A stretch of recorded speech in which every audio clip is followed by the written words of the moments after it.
are now. Can't wait. Thank you. Good evening. This is the Auburn Finance Committee. Today is April 9th, 2025. Please allow me to read our remote participation script. This open meeting of the Town of Auburn Finance Committee is being conducted both in person and remotely, consistent with Chapter 107 of the Acts of 2022, which suspends the requirement of the open meeting law to have all meetings in a publicly accessible physical location. Further, all members of public bodies are allowed to participate remotely as long as reasonable public access is afforded so that the public can follow along with the deliberations of the meeting. For the public to join the meeting remotely by telephone, it's 1-786-535-3211 with an access code of 991-599-357. Or the public can join via computer at global.gotomeeting.com/join/991-599-357. All supporting materials that have been provided to members of this body are available on the town's website. The public is encouraged to follow along using the posted agenda. Please note this meeting is being recorded by Auburn Cable Television. Permit me to confirm that all members and persons anticipated on the agenda participating remotely are present and can hear me. Members, when I call your name, please respond to the affirmative. Michael Marshall. Here. Patrick Jones. Here. George Graham. Here. Stephen Consilvio. Here. And Andrew Shar. Here. Thank you. Town officials and employees participating, when I call your name, please respond to the affirmative. CFO, Town Accountant Karen Harnois. Here. And Administrative Assistant Danielle Chamberlain Roberts. Here. Thank you. And I don't think we have any members appearing remotely, so we will not need to do roll call votes. So the first on our agenda this evening is some potential transfers. The first transfer we have coming up is the fire department. We have the deputy chief with us. Chief? Good evening. Yep, tonight before you, we have a transfer looking for a total of $50,000 to transfer to the overtime line item. That amount will not get us completely to the end of the year. Through the CFO, we're taking a phased-in approach, and we're just going to put a little bit in here and there, but it should last us a good 5 weeks. We've been trending down on overtime. Since January, it's been going down to about $11,000 a week, and we've seen it lower than that as well. But we'll see it stick around probably that amount moving forward. We do have somebody that's retiring as of today, is his last day. And then we also have a couple people going to the academy. Yes, who's retiring? Mark Johnson has been with us for over 20 years. So, Questions relative to the transfers before I read them off for the deputy chief? Okay, the first one is coming from the dispatcher's account. The amount requested $25,000 going to the overtime account. Reason given on the transfer to cover overtime expenses to June 30th. Motion approve? Second. A motion and a second to approve. All in favor? Aye. The next one is coming from the reserve account.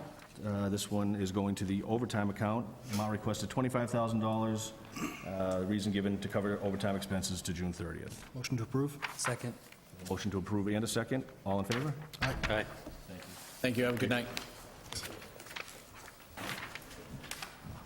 The next one is DPW. Do we have anybody who wants to discuss this one? Relatively small, but still I'd give you the option.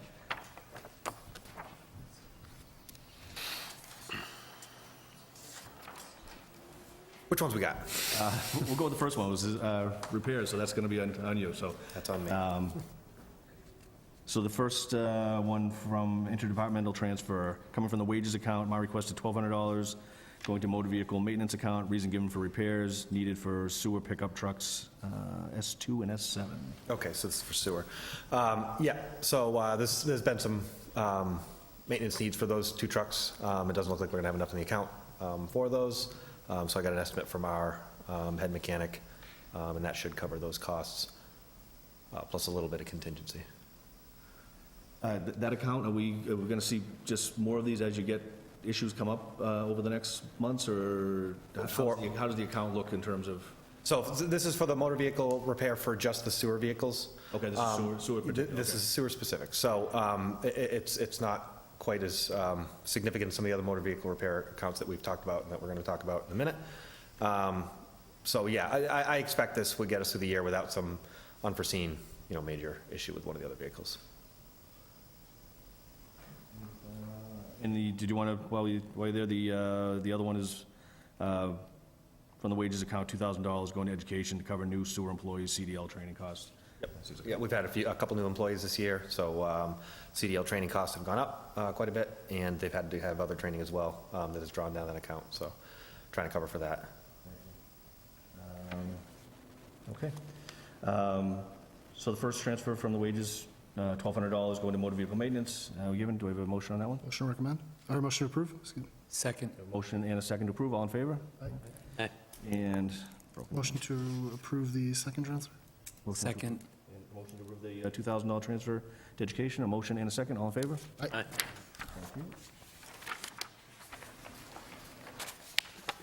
And this one's for Packagug Golf Course, from the contingency account. The amount requested, $1,000, go to the travel meeting dues account. This line item was not originally funded. Motion to approve? Second. A motion and a second to approve that one. Any questions? All in favor?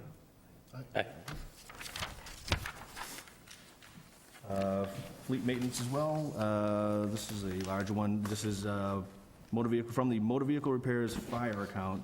Amount requested, $10,000 to go to the motor vehicle repairs DPW account. Reason, to replenish the fleet supply account due to unanticipated budget shortfall. Yeah, so when we were putting together transfers for this meeting, I was hoping that we'd be able to get to the next meeting in May with this account, but we had a bunch of invoices come due. The biggest source of these repairs over the past few weeks has been repairs to two of our sweepers, as well as our catch basin truck that was in disrepair, pretty significant disrepair. We thought we were going to have to sideline that trunk altogether. We were looking at options, but we've recently hired a new mechanic who's been able to work a little bit of magic and get that thing back on the road, but there obviously was some cost involved in that. So those have been sort of the big things with that. As far as these accounts in general, right now, the DPW motor vehicle repair account, I try to forecast those out to the end of the year. I start doing that around November or December because, you know, we seem to be doing this every year. As of right now, I expect that account will probably need around $30,000 by the end of the year, just based off of past year's trends and looking at this year's trends and trying to kind of come up with a model between those two. It could be a little more or less. Right now, the fire motor vehicle repair account looks like it'll be actually under budget by maybe about $20,000. Of course, that is barring any major unforeseen issues with fire. I believe it was last week, the week before, I was here for police. So police is okay for now, but they'll probably need another transfer at some point this year. So I did talk with the fire department to make sure that there's no other major repair needs that they foresee. You know, these things, they sort of pop up on their own sometimes. And we sort of all agreed that this would be a good first step for now. I think this will get us to the end of the month. But at the beginning of May, we'll likely be talking about, I want to see where all the accounts are at that point. We'll probably be talking about DPW again and likely police as well at that point. Is this one of the disadvantages of seeing as to breaking everything out, whereas before we kind of had everything lumped under one fleet account, so then you were able to pull for different vehicles? Now we're being a little more granular to see where the spending is going, that it's going to cause you to have to come in to transfer money between those accounts? Yeah, I mean, it is one disadvantage of doing it that way. I think it's a minor disadvantage because I try to stay pretty well ahead of it. And I work well with the other departments, fire and police, to kind of make sure that we're all on the same page as far as what their repair needs are. I think overall it has been a very good improvement, splitting the budgets out like this. It's allowed us to track these things a little bit more closely. It's allowed us to kind of look at a little bit more accountability with each department. Overall, I've been very happy with how it's been going. One side effect is that, yes, I'll have to come to maybe a couple more of these meetings to move money around between the accounts, but so far, I'm happy with how it's been going. Did the message board outside the highway, did that have anything to do with you? Was it, That was me. was that you? Yeah, That was you? Was that yesterday or today? that was yesterday. Yesterday. Well, happy birthday. Thank you very much. I appreciate that. If your employees didn't do enough to embarrass you, I figured we'd do it. Yeah, I ordered them not to do that. So we'll be looking for some new employees in fleet maintenance? Yeah. We'll see. Any questions relative to this transfer? Motion approved? Second. Okay, we have a motion and a second to approve. All in favor? Aye. DDIS from travel account, amount requested $300 going to miscellaneous supplies, reason given, supply equipment needed for department staff. Motion to approve. Second. Motion and a second to approve, all in favor? Aye. DDIS from the dues account, amount requested $210 going to the equipment account, reason given, supplies, equipment needed for department staff. Motion to approve. Second. Motion and a second to approve, all in favor? Aye. DDIS from the travel account, amount requested $530 going to the miscellaneous supplies account again, reason given, supplies, equipment needed for department staff. Motion to approve. Second. Motion and a second to approve, all in favor? Aye. Thank you. This one here is from the salary reserve account, going to the town manager clerical. Amount requested $17,382. This is, the reason for the transfer is to cover the cost of the payouts of 2 employee retirements in the town manager's office. Motion to, oh, go ahead. I wanted to comment that during the budget review, this is really just housekeeping because we were all told about this, so I'll second as he sort Motion to approve. of... Second. Motion and a second to approve, all in favor? Aye. Aye. Okay, I think that's all of our transfers. Next up on our agenda, there were no transfers that were done by the CFO under 250. We have the DPW budget that we tabled from last week. You want to touch upon that one, where that stands with that? Sure. So I hope everybody got the spreadsheet that details out the amount that the budget was off, and then I'm just going to go through where the changes were made in order to have everything come back into balance. So when we went through, the DPW facilities budget was off by $67,338. So the DPW director and I went through some of the accounts, and I just want to go through the detail of where we're coming up with the funds for that. So we went through the different budgets, and we're going to reduce the fleet uniforms because there was money in there for an additional employee who was not added, which was $1,000. The highway line painting is being reduced by $7,000. There's a project that will be done over the summer that will be funded through a combination of 25 and 26 budget lines. So that's the amount that can be reduced in that line. Then in maintenance of veterans' parks, there's a reduction of $4,000. There are available funds in the FY25 budget to fund the planned electrical repairs at the parks. The next is parks wages. $11,035.48 is going to be paid from the Pappas Recreational Complex revolving account. There was a reduction in the recreation wages. However, those are going to be paid for by the recreation revolving account, $26,939. And we also have been receiving DPU ridership funds for the last several years. The amount of those have accumulated up to $17,363.52, and those are going to be appropriated to offset road repairs. So that's how we propose coming up with the recommended funding of the $67,338. Questions relative to the adjustments?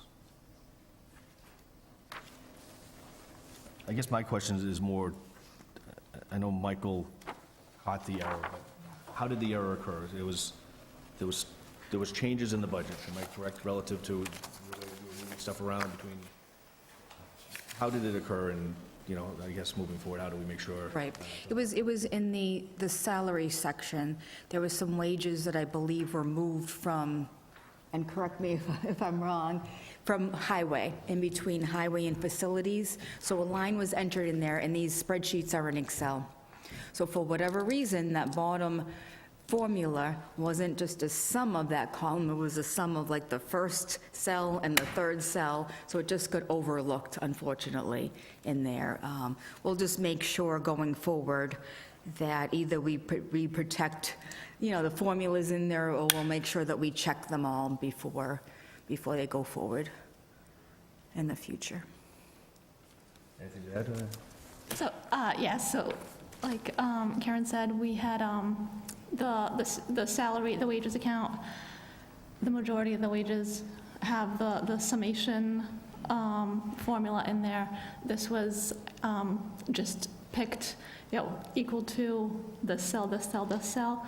So when I inserted the line item for the wages, I didn't realize that it was a summation. It wasn't a summation. It was individual cells that were being added,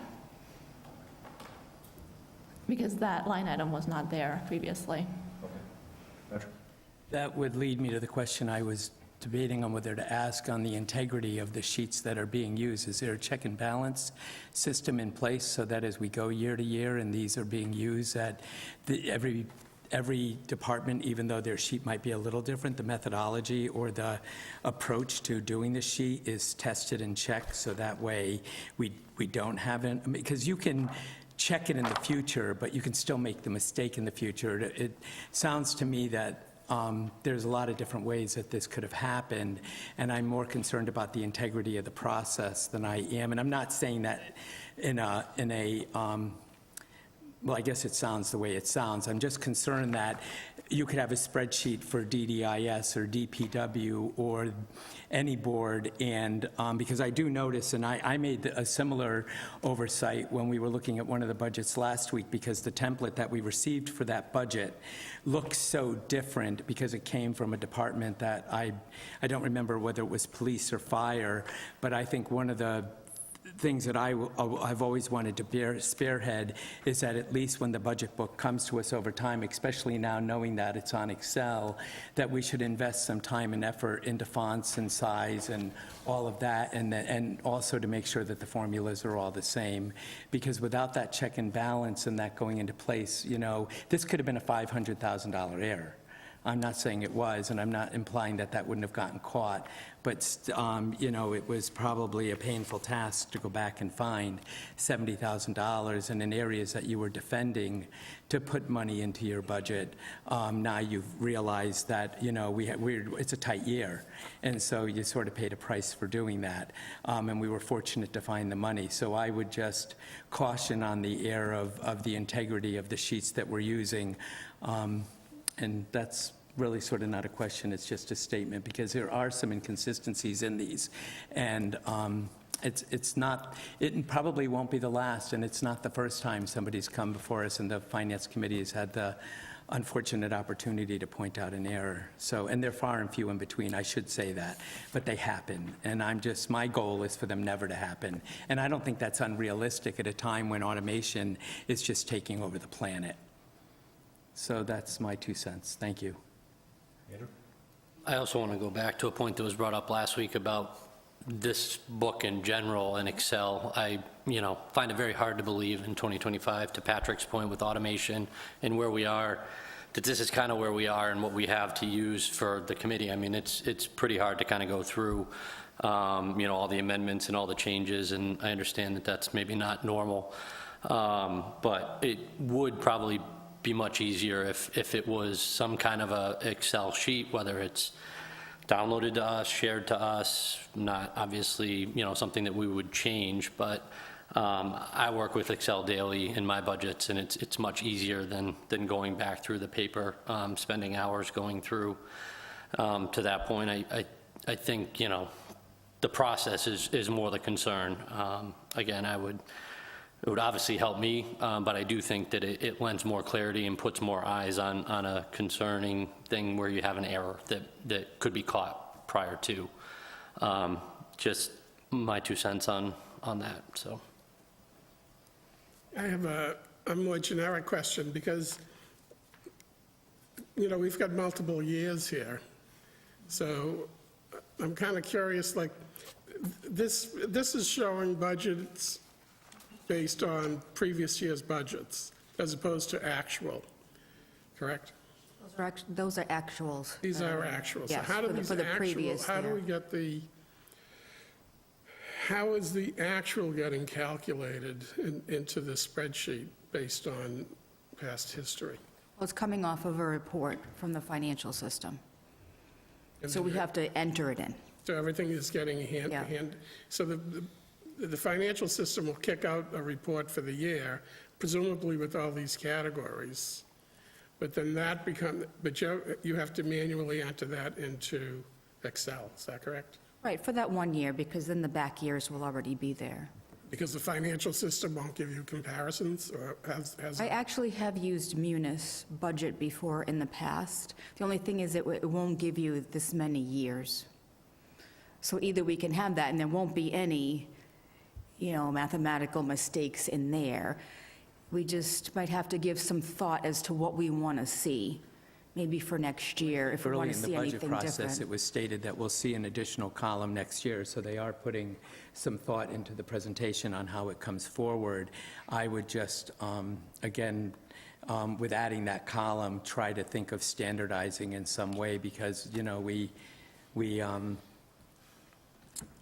the benefit that we get with Excel is that we could take and look at a lot more information, because if we get it in an Excel sheet, we can extract and go out to the left and variance and so forth and do some additional, calculations, for the lack of a better word to use, but it's a great job. It's not easy to do year after year after year, and your budgets have come before us, and they've been great. So this by no means is not a criticism. It's just more an observation, and to my peers. And there was a time when all of this had a lot of value, and it still does have a lot of value, but it might help us if we got it in a more automated state going forward. And it may not be next year. It might be a year or two down the road, but I would just make a request that as you go through thinking of how to change the methodology or think about it, that you take some of our feedback into consideration. That's all. Sure. Thank you. So you're saying Munis doesn't have any capability to do budgeting? It does, yes, but it won't go back 5 years. I don't remember how many years, but it does give you, I would say maybe 1 or 2 years back, and it will give you the original budget and the adjusted budget. I don't know if it has a column that shows the adjusted or not. But And it will give you some information. I'm just not sure it's going to give you as much as you have right now. And it might give you some different ones that you might be looking for. If I could I've used Munis before in the past, Steve, and one of the things that it fails to do really well is customized programming.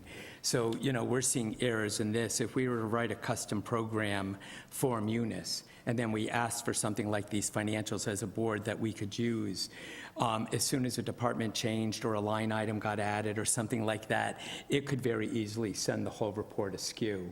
It's not the most user-friendly software. And also, we pay a lot of money just for the canned reports and a lot of stuff that we get through Munis to just get the support that we did. If we started to customize some of this stuff, it would probably increase our annual expense even more. I have no confidence. I have more confidence in extracting the way we are and being able to do what we do than I would to have it be a custom report.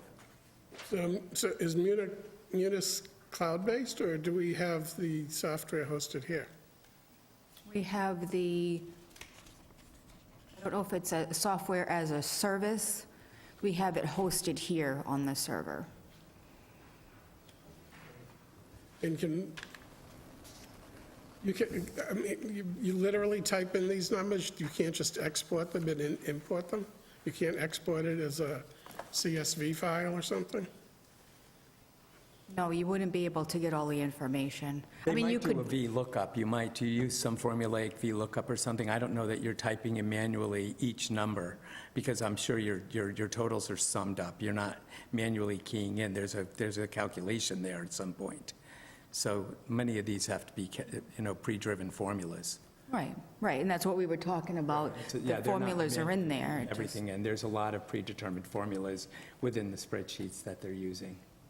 Because you built them into the spreadsheet to take an import. but it's still, I mean, it seems to me it should be going into a database, which Munis basically is a database. So there's this whole question of why isn't the database that we're using doing what a database should do? But secondarily, you could get it into a database, especially to do this, because this is not that, you know what I mean? This is kind of just a row of numbers for the most part, but, you know, totaling. But anyway, that's a bigger operational question. My only comment is I can appreciate that you were able to make that adjustment from within yours. I really thought we would come back tonight and it was going to be, the CFO was going to have to adjust, you know, 1,000 from this budget, this department, that department, and we're going to have to reopen and make new recommendations. So logistically, I'm pleased to see it's all from the DPW budget. But just, and I'm sure you went over it in great detail, and these are all, but some of the items that are picked here, they've got some topics or names that are probably very dear to some people's hearts. It's, there's something relative to line, you know, line painting, there's the veterans parks, there's Pappas, there's, you know, road repairs, things of that nature. And you explained it well, but just want to ensure that anybody that may be watching or here tonight, that those areas that are near and dear to a lot of people are not going to be adversely impacted relative to this error and these adjustments. No, so the line painting item, we had planned on using next year's money. So I looked at what we paid last time, and between the 2 years, we can fund that. And then a lot of the bigger items, or the bigger sums of money that we're getting are from revolving accounts.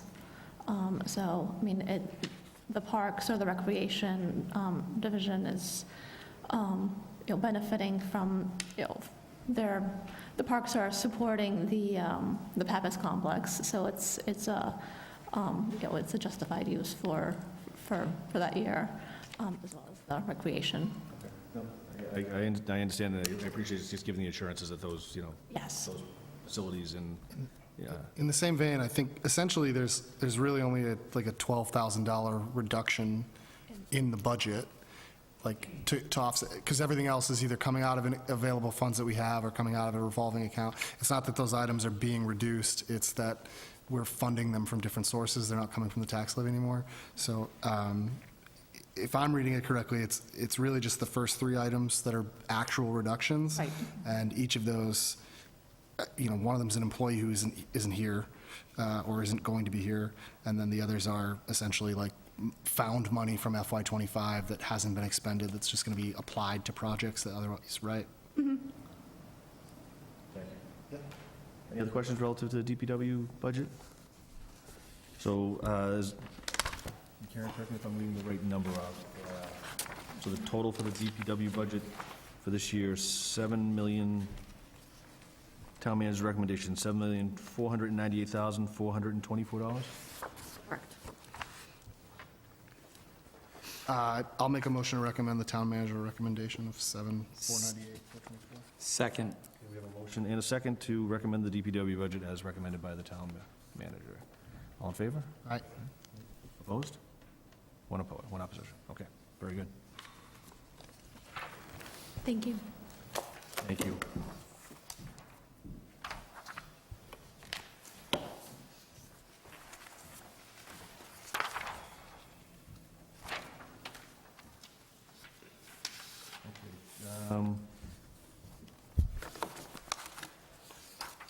Just because the warrant has so many items on it tonight, just wanted to take into consideration that the discussion relative to remote participation maybe be tabled for a, I make a motion that we table that to move it to the next, we wouldn't move it to the next meeting because we may have to do some voting at town meeting, so I would move it to the next scheduled meeting after town meeting. Second. any questions relative to that? Or? Okay, we have a motion and a second to move that item to the next non-town meeting. All in favor? Aye. Okay. So the next up we have is the review and vote for recommendations on the May 6, 2025 annual town meeting warrant articles. So historically, our four votes are to either recommend for approval, to not recommend for approval, to defer to the petitioner, or to take no position. And that's how it's, the full line that's on our agenda says, take no position at this time and make a recommendation at the town meeting.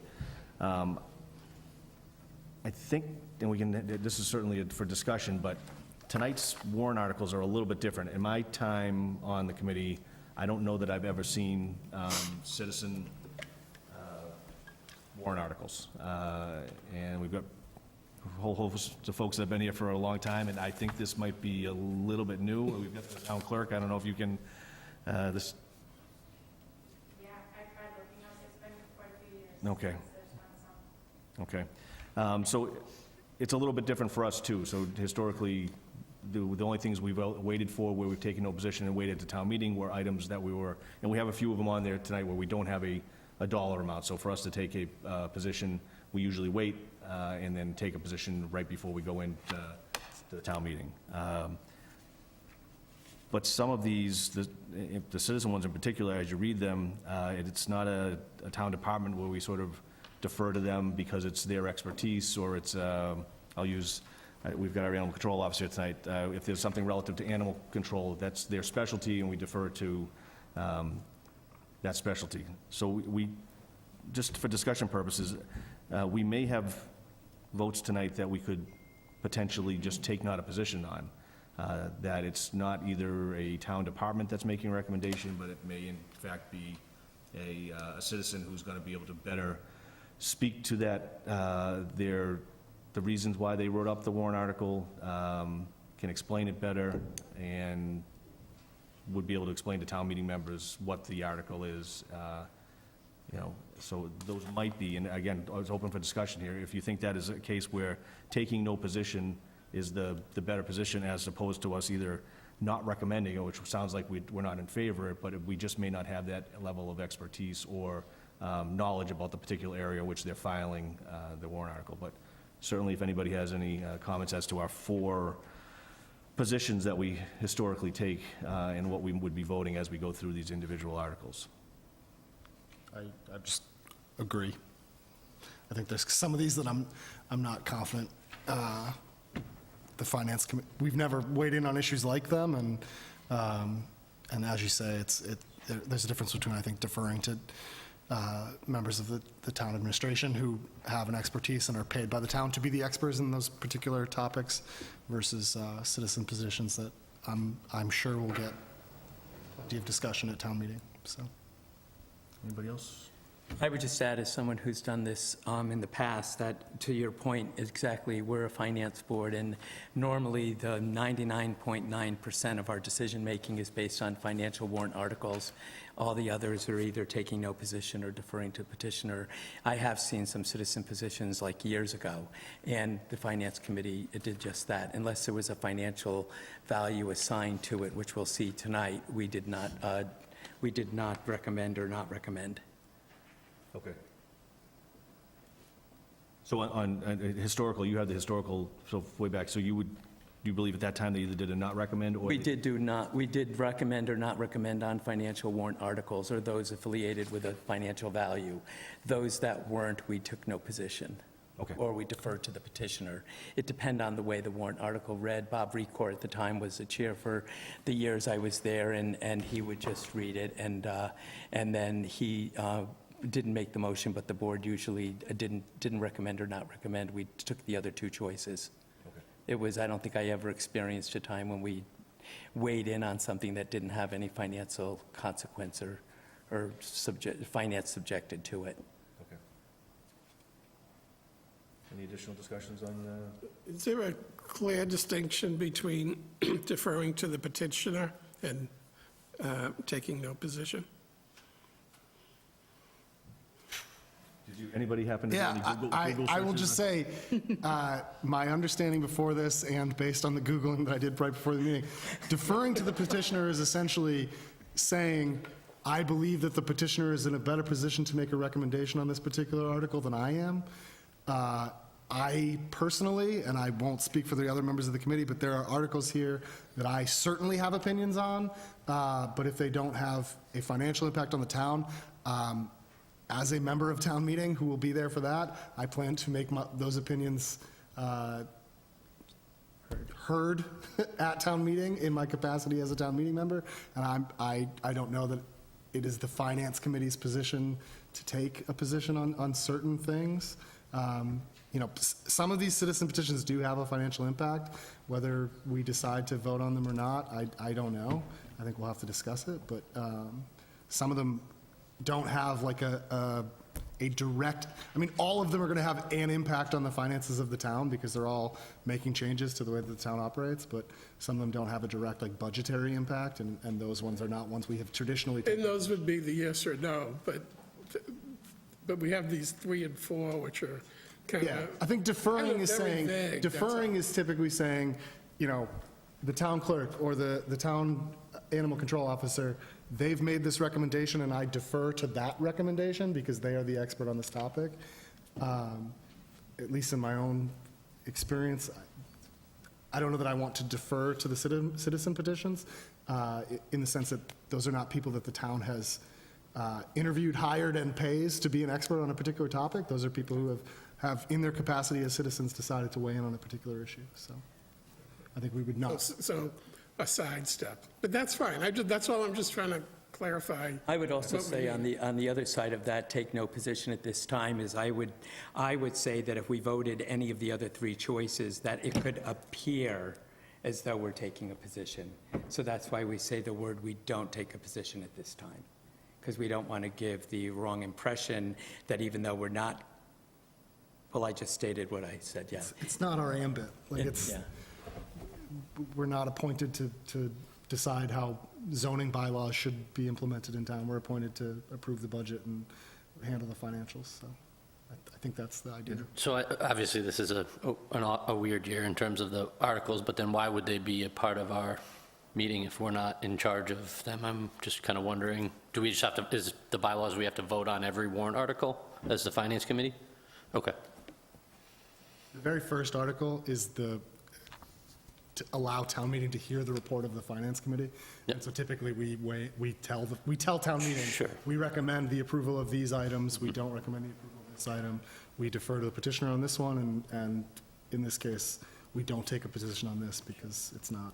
That makes sense. I'm just thinking more like the ones that aren't financially impacting, you know, is it to us to even have an opinion to some of the points that have already been made, but. Like Michael said, my speech at the beginning literally says the Finance Committee has taken the following position on the, 42 articles on, 2, 4, 3, 4, it was this, we sort of read off what the position was. And I think Patrick put it well, that we don't want to give that appearance or question as to our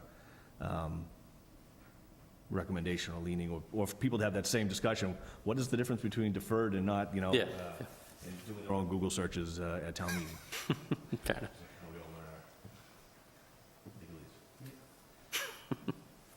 Any additional questions? Otherwise, we'll Get started. get into these. And just for those that came out tonight, thank you for coming out.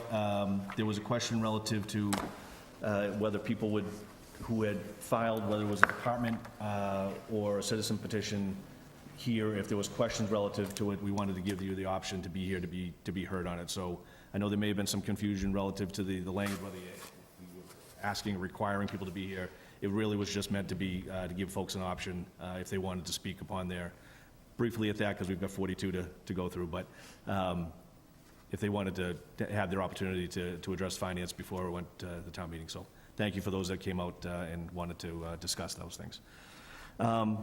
Michael, usually my right-hand person to get through these, and we'll try, and I think some of these are very lengthy. We certainly were not going to read through every word of each one. That'll be saved for all of us at town meeting. But we'll get through and make sure they're effectively recorded and get through our positions on these. I move that we take no position on Article 1. Second. Okay, we have a, what's the language on these? So is it a motion to? Don't we usually recommend that? No. It's just the administrative actions. It's really not even Article We 1. haven't traditionally. but- Okay, we have a motion and a second to take, I'm sorry, what was the? No position. No position on Article 1. All in favor? I also, if it's all right with everyone, I will move that we take Articles 2 through 11 as one. Second. Motion to take Articles 2 through 11 as one. We have a motion and a second. All in favor? And through the chair, the Articles 2 through 11 and a couple others that are mixed in are essentially just the articles that allow the town to operate on a regular basis throughout the course of the year. They all have some level of financial impact, and they're all essentially like allowing the town accountant, the select board, the town manager to do the things that they need to do to keep the town running. So with that, I will motion to recommend approval of Articles 2 through 11. First, I guess any questions? I mean, we have some newer members. If there's stuff that you haven't seen Absolutely, before, sorry. any of these, please just pause us on these. But as Michael said, these are typically just the ones that allow us through the general laws and procedural stuff to accept monies and move monies and spend money and things of that. A motion to take those Articles 2 through 11. And we passed it Yep, 6, press that, and motion to Recommend approval. recommend approval on those. and second. Second, all in favor? Aye. 12. So I'll actually read this one in, because this one's, so this is to see if the town meeting will vote to appropriate the sum of $8 million from free cash for the purpose of financing the new fire headquarters at 10 Prospect Street. Such an appropriation shall be subject to a vote by the Board of Selectmen to place a Proposition 2.5 debt exclusion question on the May 20, 2025 annual town election ballot, and the approval of said debt exclusion question by a majority of the voters or act on anything relative thereto. So this is one that we had, as a committee, had gone over. We had made that recommendations for that $8 million. Any questions on this one? Motion to recommend approval? Second. We have a motion and a second to recommend approval on this one. All in favor? Aye. Okay, Article 13. This one is to see if the town meeting will vote to authorize a borrowing for the construction of a new Auburn Fire Headquarters at 10 Prospect Street to include payment of costs incidental and/or related thereto. The town anticipates borrowing $23 million.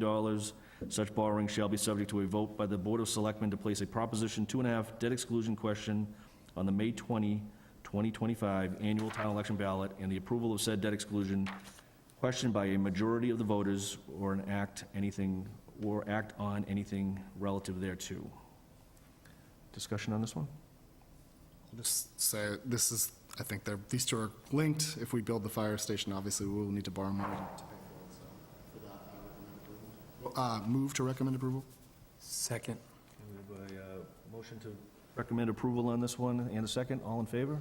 Aye. Aye.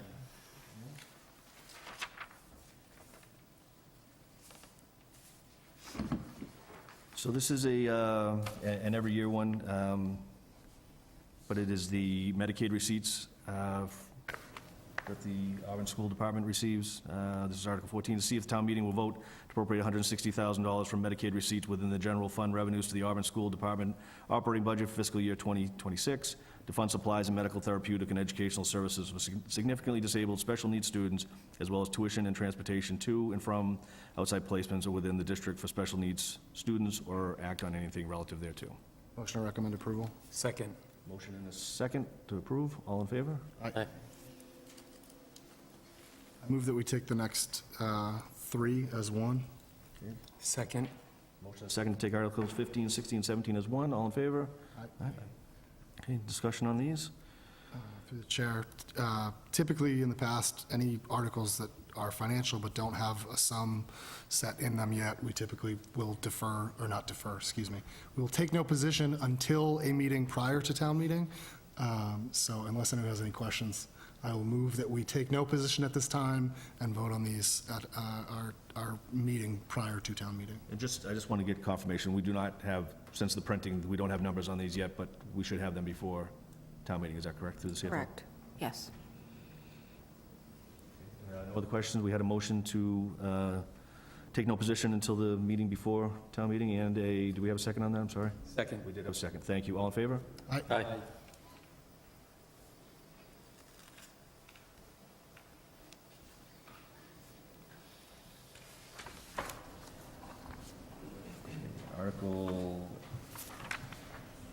18 is brought by the Zoning Bylaw Review Committee. If no one has an objection, I will move that we take the next three, 18, 19, and 20 together. They're all amendments to the bylaws put forth by the Zoning Bylaw Review Committee. Second? Okay, a motion and a second to discuss Articles 18, 19, and 20 as one. Second. Chair, I think typically we have not taken a position on zoning bylaw changes. We've typically deferred to the petitioner. I think that for discussion on the committee, obviously these have a indirect financial impact in the sense that they are changing the way that housing works in town. The first one is about accessory dwelling units. I think the second one is about multifamily dwelling, and the third one is frontage. So they will all absolutely have an effect on the town's tax base, but since And there's- actually, I think what they're doing is they're updating so that the bylaws coincide with the state. So I think it's more housekeeping than it is any other matter. I suspect that we will have plenty of discussion on them at town meeting anyway, but if no one has any questions or objections, I will move that we defer to the petitioner. And just to bring, this is like the perfect example. Another committee has spent a lot of time just reviewing and going over this in detail. It's not really for us. It doesn't have a direct financial impact. So we have a motion to defer to the petitioner on Articles 18, 19, and 20. And a second on that? Yes. And a second, all in favor? Aye.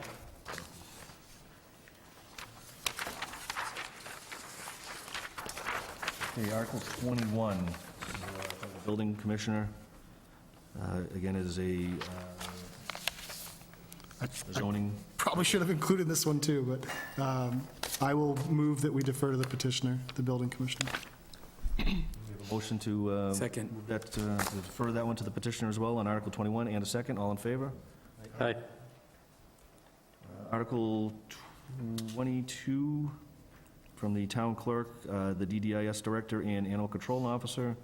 This is relative to some language change and moving a date. I will start by apologizing that you guys came out tonight, but then I will defer to the, move that we defer to the petitioner. We have a motion to defer to the petitioner, Second. Article 22, and a second, all in favor? Aye. Aye. 23, this one probably will have some discussion. So Article 23, to see if the town meeting will vote to appropriate $18,000 from general fund revenues for regional housing coordinator services or any act on anything relative thereto. This is put up by the DDIS director and the town planner. Good evening. Can you give us some insight on this? Good evening. Thank you so much. So Article 23, let me start with good news. We were originally asking for $18,000, and through discussions with CMRPC, who is the organization that we work with for this regional housing coordinator position, they have had a vacancy there in this position, unfortunately, for several months. So we lost a person, and they're having some hard time filling that role.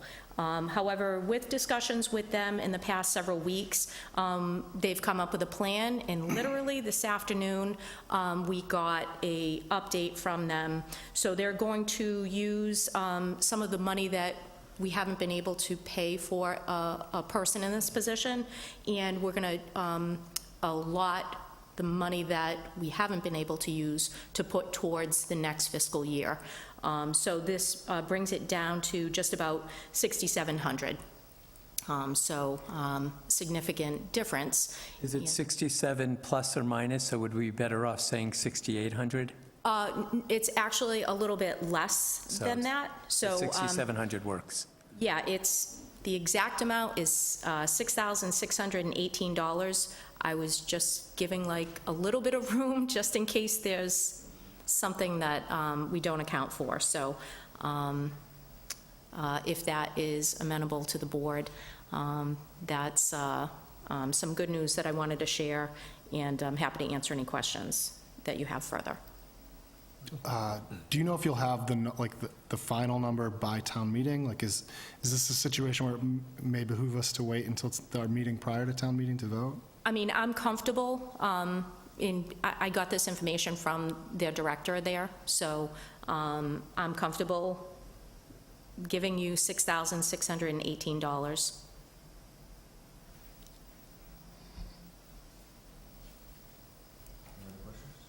Is this funds that we pay as part of this person will work for them, and we're paying our share of the coalition, I guess? Is that correct? So we, as a town, are in a regional collaborative with other towns. I think we're 5 or 6 towns, and CMRPC, God bless you, CMRPC is the coordinator that hires this person and then handles how they interact with all the towns. We have this as a regional position, so we pay for, along with the other towns, there's like a sliding scale of how much you can pay for the services that you get. So I believe this is for about 4 hours per week, 16 hours per month. It's not a ton of time, but the advantage to having this person is that they work in several towns, so they get to see how other towns are doing things, and the good and the bad is shared with everybody so that we can benefit for regional housing discussions. So there's a lot of discussion, obviously, around housing, how we can get more affordable housing, how we can update our housing inventory with the state, getting the kind of the hotline to the state as to what's coming down the line. So it's a position where we probably couldn't afford to pay somebody just full-time just to do that, but it provides some help and assistance in Department of Development and Inspectional Services, and specifically planning, to be able to kind of keep up on what's happening regionally, and then getting the benefits to help further our goal of getting affordable housing and trying to balance the challenges around that. You're welcome. Sure. Can you also just explain, in the budget, there's a CMRPC assessment in the planning budget? Yes. What is, I'm sure that we've already answered this question, and I apologize for not remembering, but what's the difference between the budgeted, like operational budgeted amount, and then this that has to be a separate article? Sure. So the CMRPC assessment, that is an assessment based on our population. So CMRPC is a regional planning agency. They offer like all different services to the towns, and we get the benefit of them looking at a number of different, any different topics that we may deal with. For example, we've received like technical assistance grants from them. We pay a portion of money. I'm sorry, I don't have it off the top of my head. I'm thinking it's like $4,500. The assessment's $5,400, yeah. Oh, 54, okay, sorry, had the numbers switched around. So we pay that yearly. It's kind of like our annual dues. And for that, we can pick up the hotline, and we can ask them about a number of different topics that we may need help with. So, like, for example, housing is a hot topic, traffic. A couple of years ago, I think they were collecting some information regarding solid waste and recycling, and so then they had like a legislative meeting regarding how we can improve certain things that each town does. So it's kind of like almost like a regional support system, and honestly, we talk to them like weekly. So And this is a specific to housing and like actual yes, this is a support. So exactly. This is almost like an a la carte item. I mean, that's probably not the best way to describe it, but in my head, it's kind of like an extra thing that we can be part of. And then for specifically for this housing item that we had asked for, that's just like one of their services. If we wanted to pay more money, we could get that person for more hours, but it seems like we did get a lot of benefit from this person in the past year.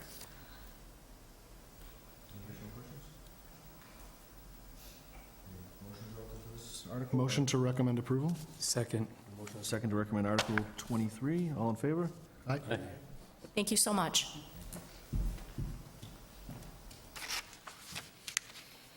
Actually, are you going to change the amount, so we actually should move that we're recommending approval on the 6,700, just for clarity? Okay, so that amount's changed from the original, Right, the 18,000, because she's going to not put the 18,000. You're going to replace that, aren't you? In the warrant? so, I'm sorry, the actual number? 6618. $6,618 is, I believe, what it is. 6618. 6618. Okay, so just, why don't we amend that with the number that the article has? I move that we recommend approval of an amended article that will appear in the future at 6618. Okay, for Article 23, the amount to appropriate 6618 from general fund revenues for regional housing coordinator services, or, And second. in a second, all in favor? Aye. Okay, thank you. Thank you again. Article 24, this is from the Town Assessor's Office.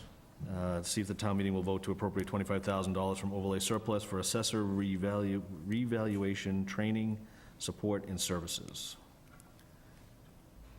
Do we have anybody from the Assessor's Office that wanted to?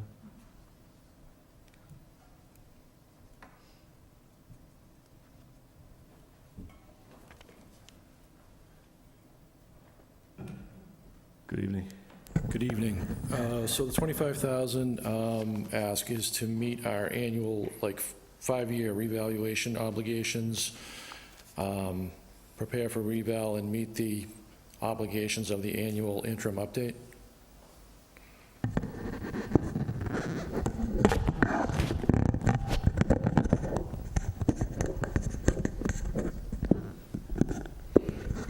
Sorry. Broke it.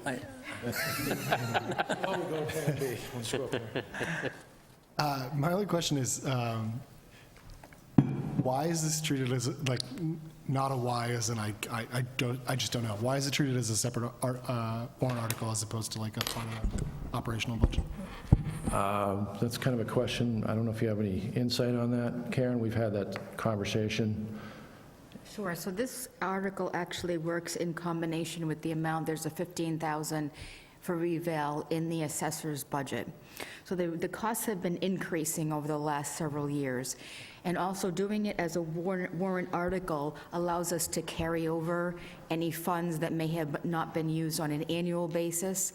Okay. And then in that 5th year, when we have the full valuation, there won't be as high of a bump if we have any additional funds available. Patrick? I just want to clarify, because I understood this a little differently. So we have an overlay account, and for those that might not know what an overlay account is, it's money that the assessors use over a 3 or 4 year period, because I believe, is it 4 years or 5? 5. It's 5 years. It's because of various receivables and so forth, and people making their tax payments. But I believe at the end of year 5, anything left in that overlay account actually goes into the general fund. Is it automatically in Auburn? Does it go from overlay into the general fund after the 5th year? Because the way I interpreted this was that are you telling me there was a deficit in the overlay account at this point? Or the overlay account isn't at 0. So at some point it either has excess overlay or it has a deficit of overlay. So I interpreted this as excess and overlay. And then where my question was going was this to take the opportunity to have the money in the budget as the overlay before we took the 5-year excess balance and moved it into the general fund? The overlay balance doesn't close after 3 years, it continues going forward. But a different way from going and appropriating the money is by going back to and looking at the balance in the overlay surplus, comparing it to what we have for the taxes receivable in real estate and personal property, and if there's an excess, to be able to take it from there, rather than going back to the taxpayers. So the warrant article is actually asking us to take the opportunity to benefit from some excess at this point. Correct, Thank you. yes. Overlay surplus, yeah. Additional questions on this side? Motion to recommend approval? Second. Motion and a second to recommend approval of Article 24. All in favor? Aye. Thank you. Article 25 isn't written yet, so I'm going to go ahead and move that we take no position at this time. Second. Okay, we have a motion to take relative to Article 25 to take no position at this time and discuss it at prior to. Yeah, and discuss prior to town meeting. All in favor? We have a motion and a second to that. All in favor? Aye. Thank you.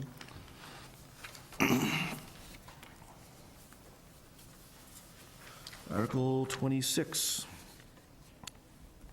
To see if the town meeting will vote to appropriate $250,000 from sewer retained earnings to conduct an assessment management plan or act on anything relative thereto. It's by the DPW director and the sewer superintendent. We won't tell Chris that we broke the mic. Hell no. Hello again. So this is the 250 for the asset management plan, right? Sorry, I didn't have the list in front of me. So this is a project that we submitted to the state revolving fund for an asset management plan for the sewer system. The goal of this project is to get basically an inventory and assessment of every piece of infrastructure within the sewer system, every pipe, every manhole, every pump station, every piece of equipment. The system is aging, and it would be a good idea to sort of have a long-term outlook about what the capital improvement is going to look like. And the main goal of that is so we can avoid any sort of rate spikes in the future, and we can make sure we're kind of approaching our rate setting with sort of a long-term view.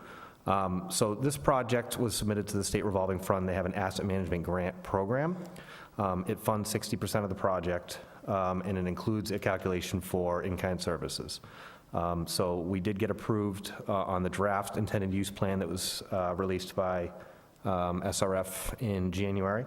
So we know that the grant is approved. It is a $150,000 grant, and we assumed I believe it was $40,000 worth of in-kind services, so the cost to the department is only going to be $60,000, and the rest of it will be towards consulting services.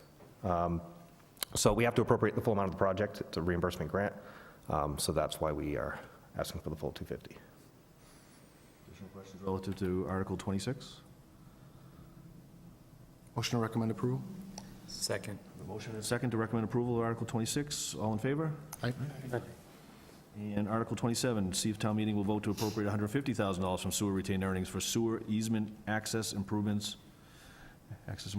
Yes, so this sort of came about on another project that we were working on.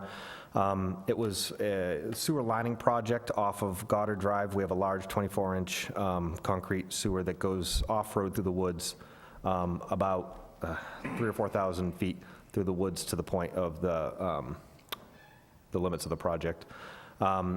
That project is about a $1.4 million lining project, included easement access improvements, so we were able to get equipment in there, and it's also important, just in general, for us to be able to access it with our equipment.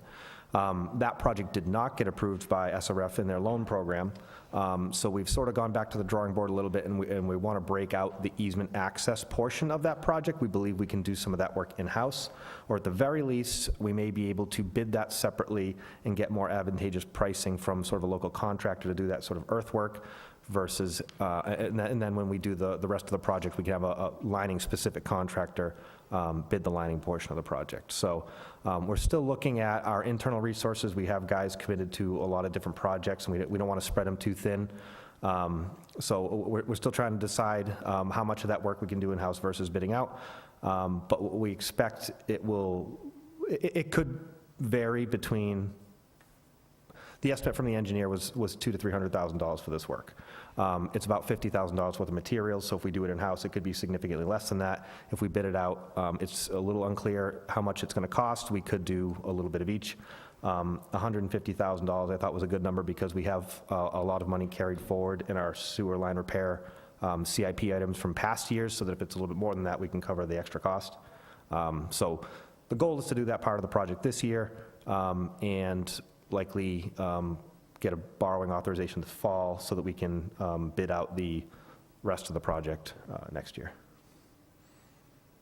Any questions relative to Article 27?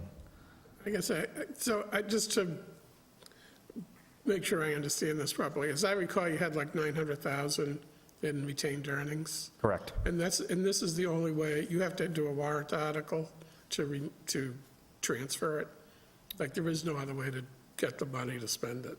That's correct. Either that or putting it into our capital improvement budget. And the thing you just mentioned about borrowing for that next project, how big a project is that? I forgot. for Yeah, so the CIP. full project was about $1.4 million, so I want to say that project without the easement access would be, it's around $1 million, $1.1 million, and that does include engineering costs for bidding and construction phase services, so it's engineering and construction. So around $1 million is what I'd expect it to be. We'll see where costs are next year. I'm not clear if the materials that we're using for this type of lining are, they're domestic or if they're imported. That's something that we're going to learn a lot more about. But yeah, that's the current estimate. Any additional questions? Motion to recommend approval? Second. A motion and a second to recommend approval of Article 27. All in favor? Aye. Thank you. Article 28 is by the DPW Director. This is relative to the town meeting. We'll vote to accept changes to the drainage easement along the private portion of Commonwealth Ave and on 5 Commonwealth Ave, as shown on a plan prepared by Land Planning Incorporated entitled Easement Plan, located at number 5 Com Ave, and dated March 20, 2025, and filed with the town clerk, contingent upon the owner-developer recording said plan and legal description at the Worcester County Register of Deeds. Motion to defer to the petitioner? I probably should have asked that before I read that whole thing off.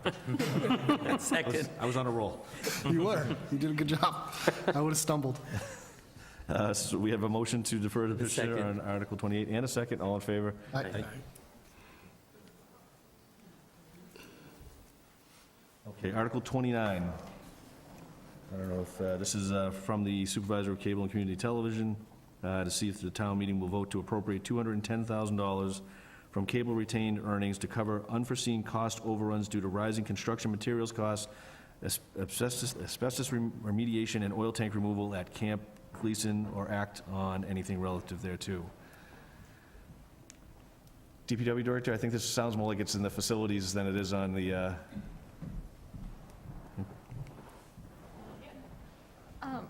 Yes, so the funding is coming out of the cable retained earnings, but obviously the DPW facilities is during the project. So, as you all may know, we've been working on revamping Camp Gleason. There's been some major improvements done, and we've already, this would be the third time that we'd be going to town meeting for funding for this project. It started in 2019. There was $200,000 appropriated at that time at town meeting. Subsequent to that, the 2022 town meeting, we had asked for 87,000, a little bit under 87,000, in addition to ARPA funding, which was at 115,500. So the total appropriation to date has been $402,490.08. To date, we have at this point, the balance of that money is a little over $22,000, with about $62,000 encumbered. And there's some outstanding issues that we need to cover. So we're asking for $210,000 from cable retained earnings, and that would cover unanticipated HVAC costs The estimate in 2019 was $40,000, and the bid price came in at $120,000. That might go down because there's still some rebates that are available. However, we need to pay the vendor before we can apply for the rebates. So we have $5,000 that we estimated for sewer replacement of a grinder pump. 20,000 is allocated for electrical, finishing the electrical. We have electrical, rough electrical, but the finishing electrical, trim countertops and furnishings. $17,000 for video equipment, $10,000 to get rid of what we're calling the water service bunker. I plan on having an open house right before the pre-town meeting to allow people to take a look at what the building looks like. But the water service bunker is basically, it's a bump out, but it doesn't have a roof. I think it might be a metal plate on top of it with some fill over it. Doesn't really have any purpose, and preferably not wanting to collect groundwater in it, and don't really want it might not be structurally stable. So we're looking to fill that. We're also allocating $13,000 for an ADA ramp, $30,000 for contingency, and the big item that is a big question mark is the oil tank remediation. So we have money encumbered to remove the existing oil tank, but we don't know if there's any soil contamination there. I am aware of an old oil tank that was possibly removed, and well, it was replaced. Not really sure if it was removed at the time.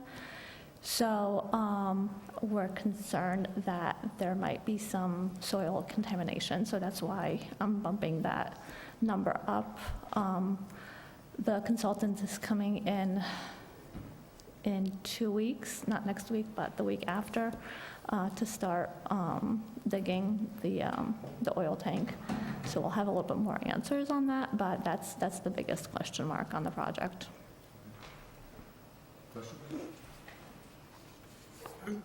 Just, somebody online had said that this building had cost $600,000, and I was like, no, there's no way. But based on the numbers you just gave us, I guess that is actually correct. So what the 600,000 would be the total of what we're asking plus the money that was already allocated. I'm hoping that it's not the 600,000, but with not knowing what we're doing with that oil tank and what we're going to find, we're trying to be very conservative. When this project was started, was there a guesstimate? I mean, that was back in, I guess, 6 years ago. Was there like any kind of a guesstimate as to what the project was going to be? I'm just, I was surprised. I assume other people are surprised, but. Right, so there's been several things that went wrong, and I wasn't really involved with the project when it was started, but I would assume that it was. I'm assuming because it was funded at $200,000 in 2019, that would have been what was expected at the time. But we did have some issues that we didn't anticipate. There's been several times that we've had to get asbestos removal, mold remediation. There were some structural issues that made us remove a portion of the building and rebuild it. So there were some unexpected things that we needed to cover, as with any old building. Once you start, Most of the work done in-house, or was it? most of the work was done in-house. The electrical, the plumbing, the HVAC, obviously we needed to sub out, but we've, I know that I said that last meeting, we tried to look to see if we can get the project moving along a little bit faster by having, contractors do it, but with the prices, prevailing wages, and trying to get people to actually bid on the projects, it didn't make sense. I know you said you weren't initially a part of the planning. Do you know why it's taken 6 years for a project like just a rehab? I mean, obviously, there's been some challenges, but I'm assuming COVID initially, but other than that? So the project at the beginning, it was basically intended for the facility section to just plug away at it.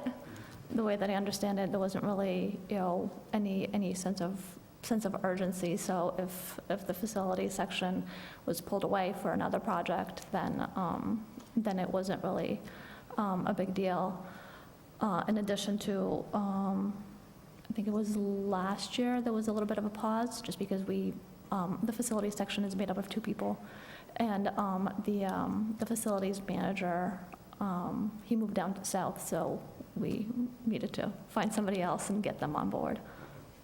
And then I guess just as a follow-up to that, so I mean, planning for oil tanks, I mean, that seems kind of standard to look at when you're rehabbing a facility. Is that not something that was looked at? And again, I understand maybe you weren't involved in that, so, but. I'm not sure Not if sure. that was Okay. if that discussion ever happened. Okay, all right, and so hopefully, we're hoping that there is no contamination and that money doesn't need to be used to remediate, just remove. Right. Okay, Hopeful, but but obviously, yeah, no idea. And we don't know how old the tank is? we don't have any records of it. Okay, I think one of our employees is still employed with the town, and he's worked here 30 years, so could be around there. My only comments is I certainly have fond memories of Camp Gleason as a kid. I was glad to see it was going to be rehabbed initially, but I think, again, hindsight's 20/20. Had we looked then and saw it was going to be a $600,000 rehab, we probably, none of us would have been agreeable. We probably would have looked to do something with the site other than probably that existing structure. But we're there, right? We're 2/3 of the way there relative to expenditures moving forward. And just my question is, the reason it's coming out of cable retained earnings is because primary use for this space is going to be considered for meeting space, public meetings, et cetera, that it's going to be wired so that a committee such as this could hold their meetings there. Is that correct? Is that why we can utilize that account? Right, so the cable superintendent is going to have an office there, so he'll be able to store his equipment there and everything, but it will have all the bells and whistles for being able to record meetings and. Thank you. Is he moving out of the high school and putting everything at Camp Gleason? That is my understanding. Any additional questions on it? No, but I think on the coattails of everything that's been discussed and what we talked about last week, it just really makes a difference that we have a more, the more things you put in town, whether it's avoiding Camp Gleason or that, we've added the Pappas Park. I mean, at some point, we have to make decisions, invest in what we have and keep up with it, because the town at some point lost interest in Gleason, and then now they're coming back later and they really want it, and you can see over the years the value of money and how much more expensive it is now to bring back, because we sort of left it alone to begin with when maybe we shouldn't have done that. So I would just, my 2 cents is, just from a finance committee, is when you're going to cast something aside later, just realize that it's going to cost a lot of money to bring it back if you don't continue to invest in it. So thank you. But you did use the word rebate, too, and I'm wondering if, even though we're hooked on the 600 plus, we may see some of that back. Is that correct? Mm-hmm. So I just want to take a recognition that even though we're putting money forward to this, the process is that we can receive some kind of economical rebate back for it. And so therefore, we may be able to recoup some of the money. So at the end of the day, we're not completely, we're expending 600 now, but we may see a return on some of that value. Any additional questions on Article 29? Well, motion to recommend because we have to. We've already invested so much more into it. Second? Approval, yeah. Second. In a I second, didn't all in mean to favor? break your stride. Oh, you're good. Thank you. It's your name on that one. There you go. The next three are presented by the Select Board. I know we're very kind to have some members of the Select Board that took time out of their evening. I don't know that we'll need them, but thank you for both for being here this evening with us.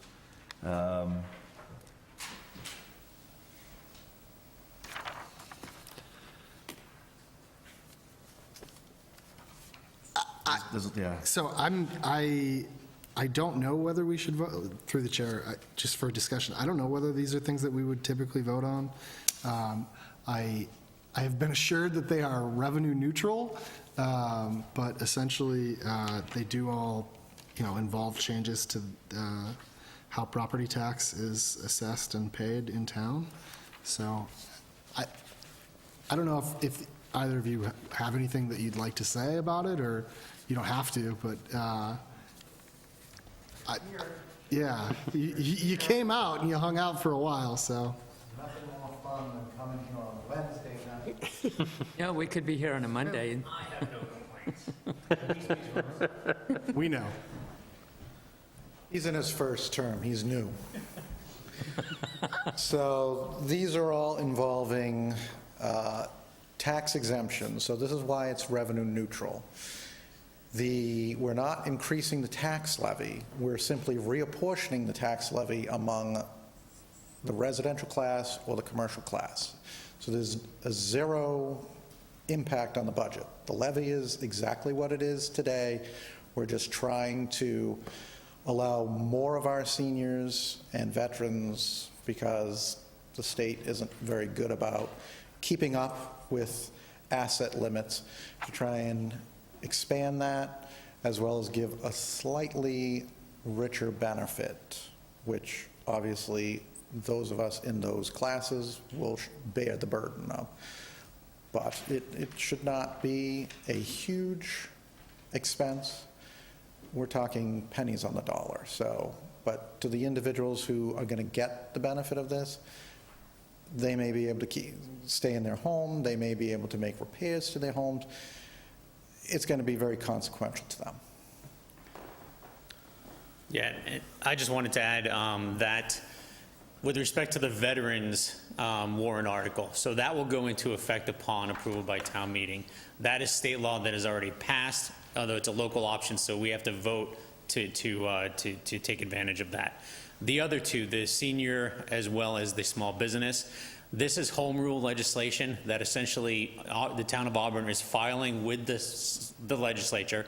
We've already talked to Senator Moore's office, and in the past, Representative Frost has been supportive as well. And what this will allow is for Auburn to do a special exemption from the state law to offer a wider amount of tax abatement for senior residents that qualify. It also increases the asset limit that they're allowed to have, as well as their income. And the reason for that is the state is, as Ms. Carpenter said, notorious for passing a legislation and then shelving it. So those amounts have not kept up that were passed 10, 15 years ago, have not been keeping up. The legislature is not revisiting every year. So this will not only increase that amount, it will also, it will bring the dollars to current years and hopefully cast a wider net on who's eligible for these benefits. And just so you know that it's not something that the selectmen just kind of grabbed out of space and decided to do.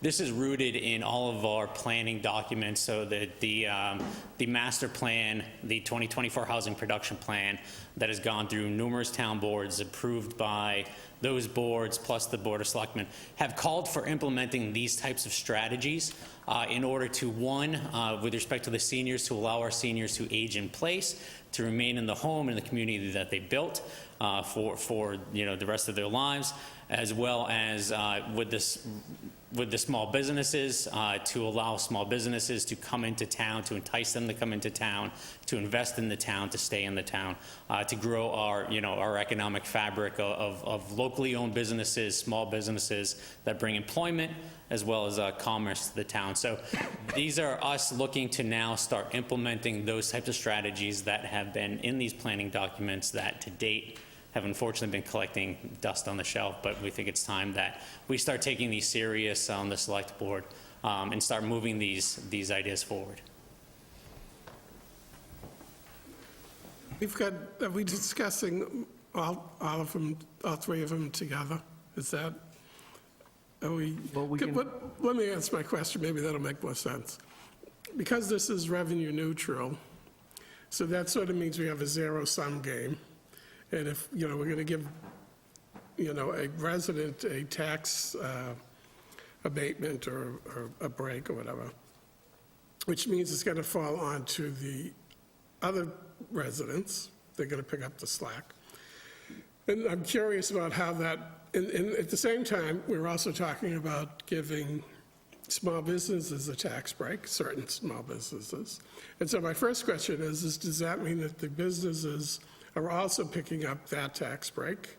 And I'm just curious for the CFO, like logistically, is this like a crazy amount of work to do this?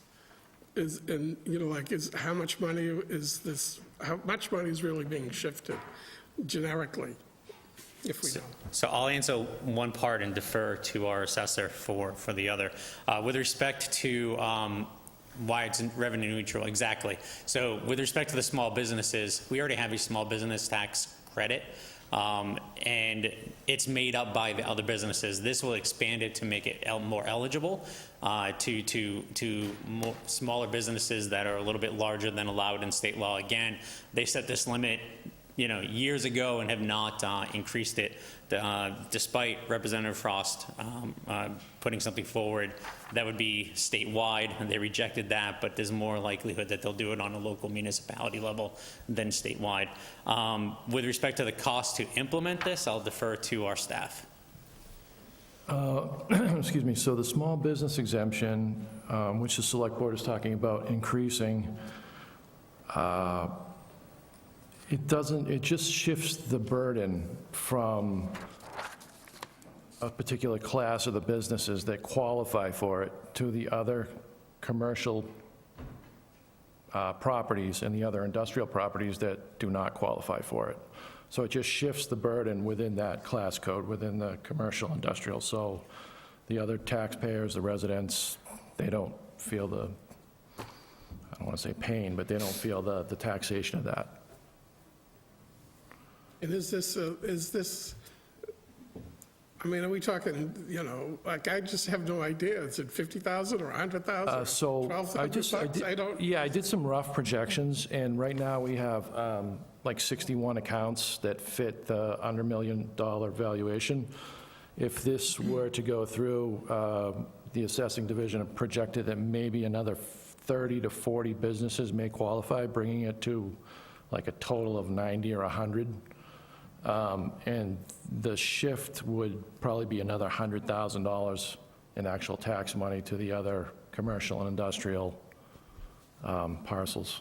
How many total commercial industrial parcels do we have? We have 450 commercial and about 110 industrial, so it's 550. Essentially shifting from 100,000 from 30 taxpayers to another 400 and something taxpayers. Yeah, from 100 to the other 450. $250 a year or something like that. I didn't get in the, that's going to vary. I'm doing some back of my hand. Well, math. it's going to vary because if you have a mall that's valued at 26 million, I don't have the average. But if you have the, yeah, sorry, I wasn't asking you for the, I was saying the 250 is take 100,000 divided by 400. I think that's right. I guess my other question is, because we have a split tax rate, if we were to simply increase the rate on the business side, like what is each point, like could we just make up the same difference more efficiently by simply shifting the tax rate and taking a little bit of the burden off residents regardless of their particular status, and putting it onto the business, which sounds like that's what we're going to be doing anyway, because we're taking it off the small businesses and putting it on the bigger businesses. Couldn't we just do the same thing effectively with just changing the split Those rate? options, those options are presented to the select board every year, and they vote on the factor, so I don't... Yeah, so each November we vote on the factor. I would say that, with respect to moving the factor, that would actually, if we shifted more of the factor to the businesses, that would actually hurt the small businesses that we're trying to help, because that actually increases their tax bill. And if we don't provide this incentive, then, this abatement, then we're actually going in the opposite direction. We're actually making it more expensive for small businesses to locate and operate here. So this is why we're targeting small businesses. Again, as the assessor said, and as some of you pointed out, we are basically shifting from a smaller group to a large group, and that shift is divided amongst a bigger, the pie. So I mean, it's relatively small compared to the benefit that we believe we're going to get. With respect to the residents, certainly all of the residents will benefit if we shift the factor towards the businesses. However, that, again, absent making these changes, that does nothing for seniors to get, the amount that they would save in terms of that, their small little sliver of the pie, is not actually equivalent to what they would actually realize with this passed. Do we have an average projection of what this is for us in savings for a small business and for the seniors and veterans off their tax bill? So I would defer to the assessor's staff for that, only because as select board, we're not privy to personal information of our taxpayers. In terms of the small business, I just basically did some projections as to the total amount of properties that would potentially qualify and what that actual tax dollar was amount. But again, with the small business exemption, it doesn't affect the residential. They're going to pay the same amount, so I don't know if I answered the question or if there's something else. Well, the people who get the exemption. Yeah, So- I think, Have an average. I mean, I can give you, so I did get those informations from the assessor's office with respect to how many people are currently taking advantage of or qualified. So for the, what's called the 41C senior exemption, as well as the senior surviving spouse, only 65 households townwide currently qualify.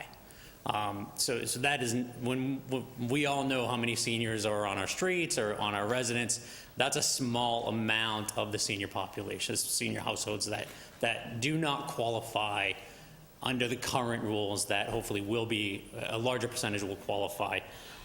With the veterans, it's a little bit different.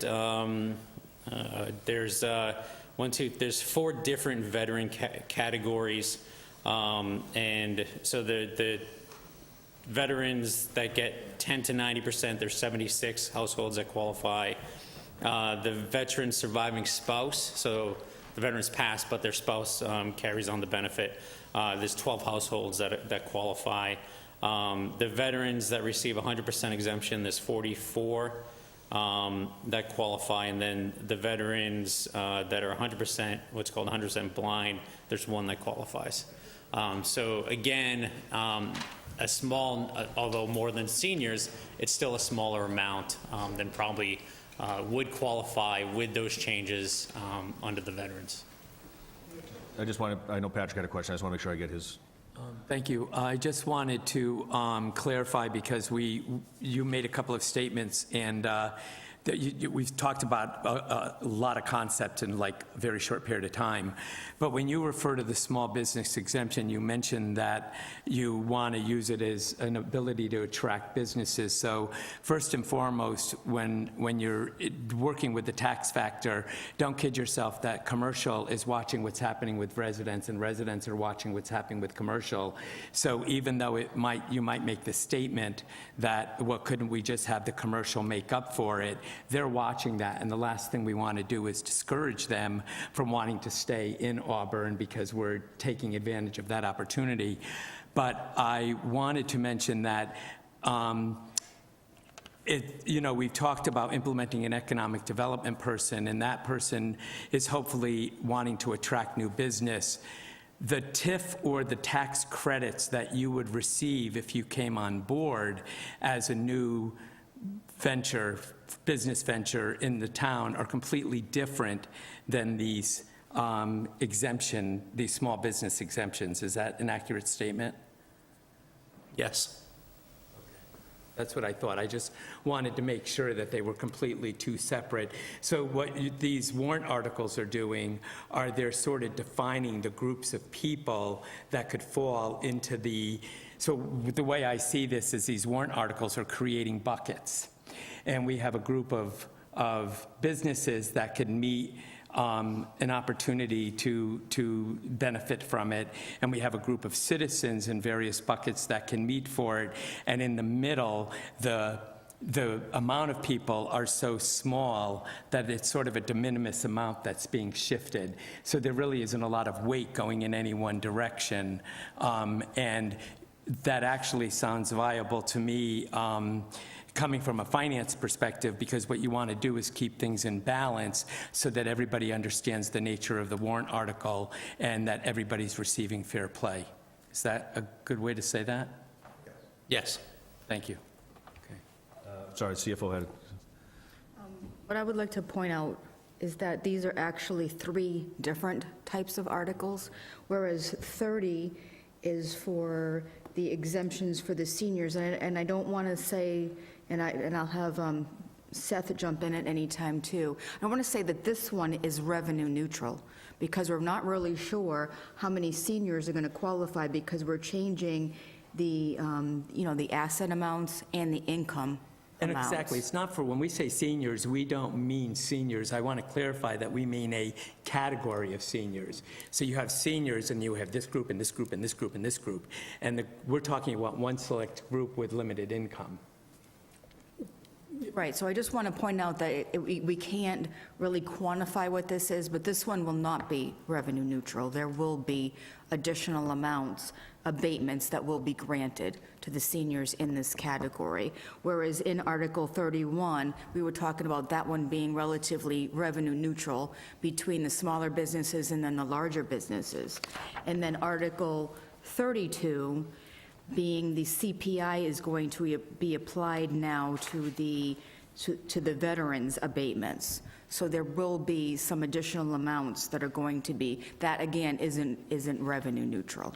So I just kind of wanted to point that out, that they're 3 separate, even though we might be talking about it in one conversation, they're 3 separate articles.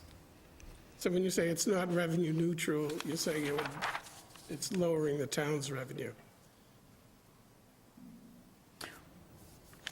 Well, not really lowering the revenue, but we're going to have to probably increase, what would you say, increase the overlay to cover Yeah, I think some there of would be less reimbursement from the state. I'm not opposed to this. I'm just trying to, just in the purpose of clarity, how much help are we actually giving people? And that's why I was asking what the average is, whether it's $50 or $500 or $5,000. I'm just curious what the number is. I'm not driving anything beyond just asking the question to get a scale of what we're discussing for people. I think on the Article 30, the 41C, there's no way to project that. Because there's just no way to project. There's no way, I don't think there's a way to those numbers. project it until it gets passed and then the residents come forward and Step apply for forward, it. and then we have a head count and tally and take it from there, but there's no way to, because they'd have to prove with their income tax returns and things like that. We don't know what people make for money. And Now, under the existing system, are they getting $50 of help or $500 worth of help? They're getting, like, if they're under the 41C, they're getting 500 up, escalating up to 1,400. So they start in the program next year. Let's say their taxes go up $100, they would get 600 the next year. If the taxes went up the next year, another 100, they get 700, and it's capped out at 1,400. And to be clear, this warrant article, this warrant article both increases the exemption and increases the amount of people who could potentially be eligible for that exemption. Correct. Auburn has already taken steps to maximize the amount under the current law that we can currently give. So what this does is this increases the amount that they're eligible for, and then increases the amount of people who will be eligible based on their income or their assets. I was just going to ask, do we know that, are there other towns that are exploring this avenue as well? Yeah, so I'm a big one for, if somebody's already put it out there, there's no sense in reinventing the wheel. So there are several other communities that have gone through this process and are going through it again with the current legislative cycle, including larger municipalities. Boston just filed legislation, some other smaller cities, and other towns as well. Thank you. Additional questions on the articles? 30, 31, and 32.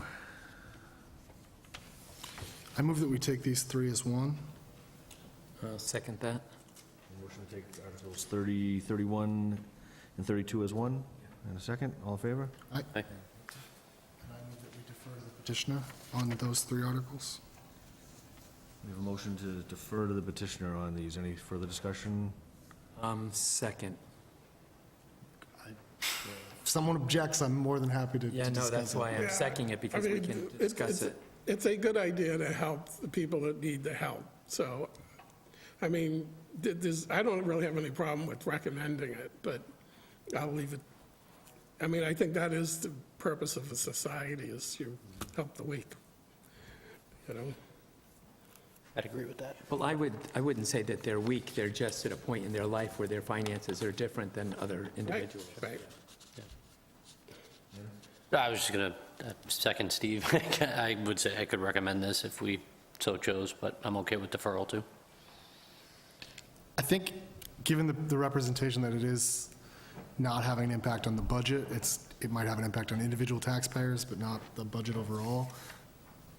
I lean towards deferring to the petitioner because it's our function in this process is to approve or disapprove of the budget itself, but again, it's why. The question is, people, I think people look to the board, for better or worse, because we have a better pulse of the things that are going on. Yeah, And so, and in this case, I think don't the people with the best pulse are the people who set our tax rates, which is why I would defer to the select board personally, but again, I'm happy, like, if we feel comfortable.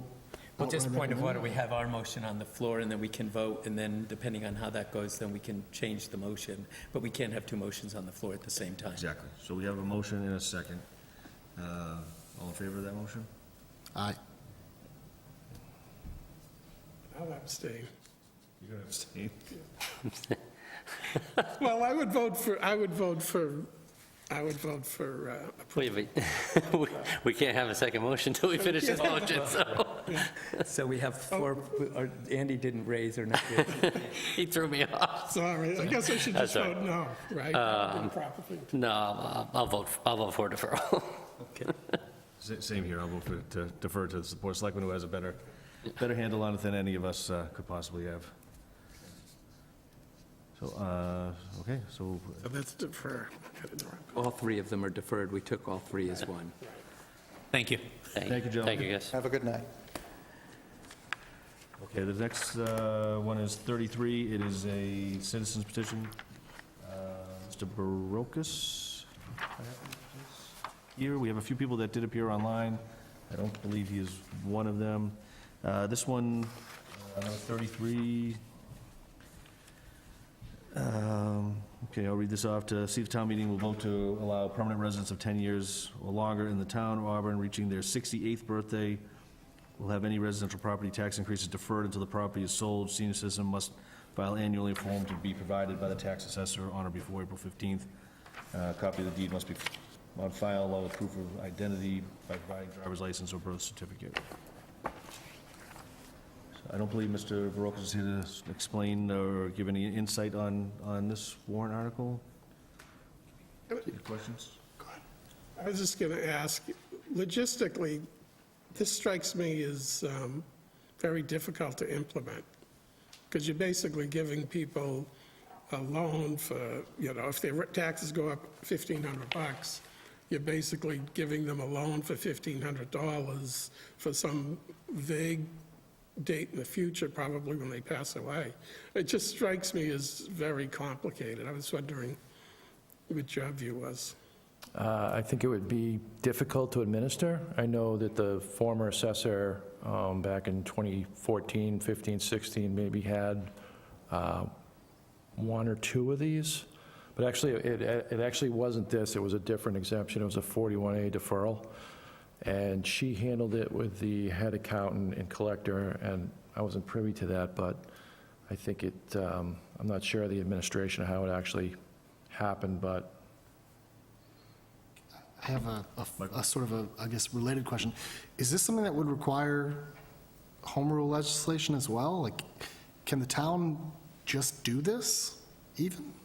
So my interpretation of this article is that it doesn't fit in any of the existing exemptions that the state offers, and it would have to be a home rule. That's the way I'm not an attorney, but that's the way I read it. It doesn't fit in any box that the Commonwealth offers right now. I think we probably have to have more detail too, because what if you don't sell it, it's just. Well, there's a whole host of issues that it opens. Yeah. It needs to be way more thorough than this, I would say. I'll make a motion not to recommend. We have a motion not to recommend this one for approval. Is there a second? I'll second it. Okay, we have a motion and a second not to recommend for approval Article 33. All in favor? Okay. Okay. This is number 34, is the first of several. Mr. Tatro, I see he may be in the back row waiting patiently. Thank you, sir.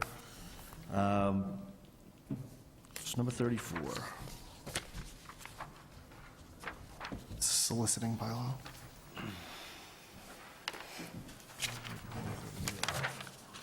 Do we have to? So, given that this does not appear to have a direct financial impact, and is an update to a bylaw, I move that we take no position. Motion to take no position on this one? Second. On Article 34, in a second. All in favor? Aye. 35. This one, again, from Mr. Tatro, this is to approve a new traffic study bylaw for large-scale project impacts.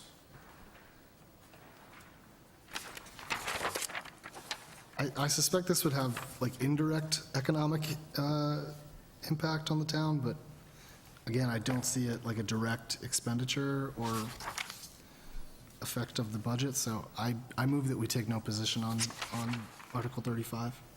Any other comments, questions on this one before we go through the motions? I'll second.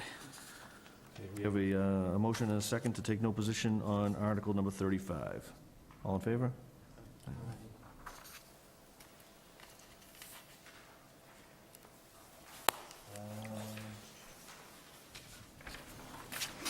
36 is video recording of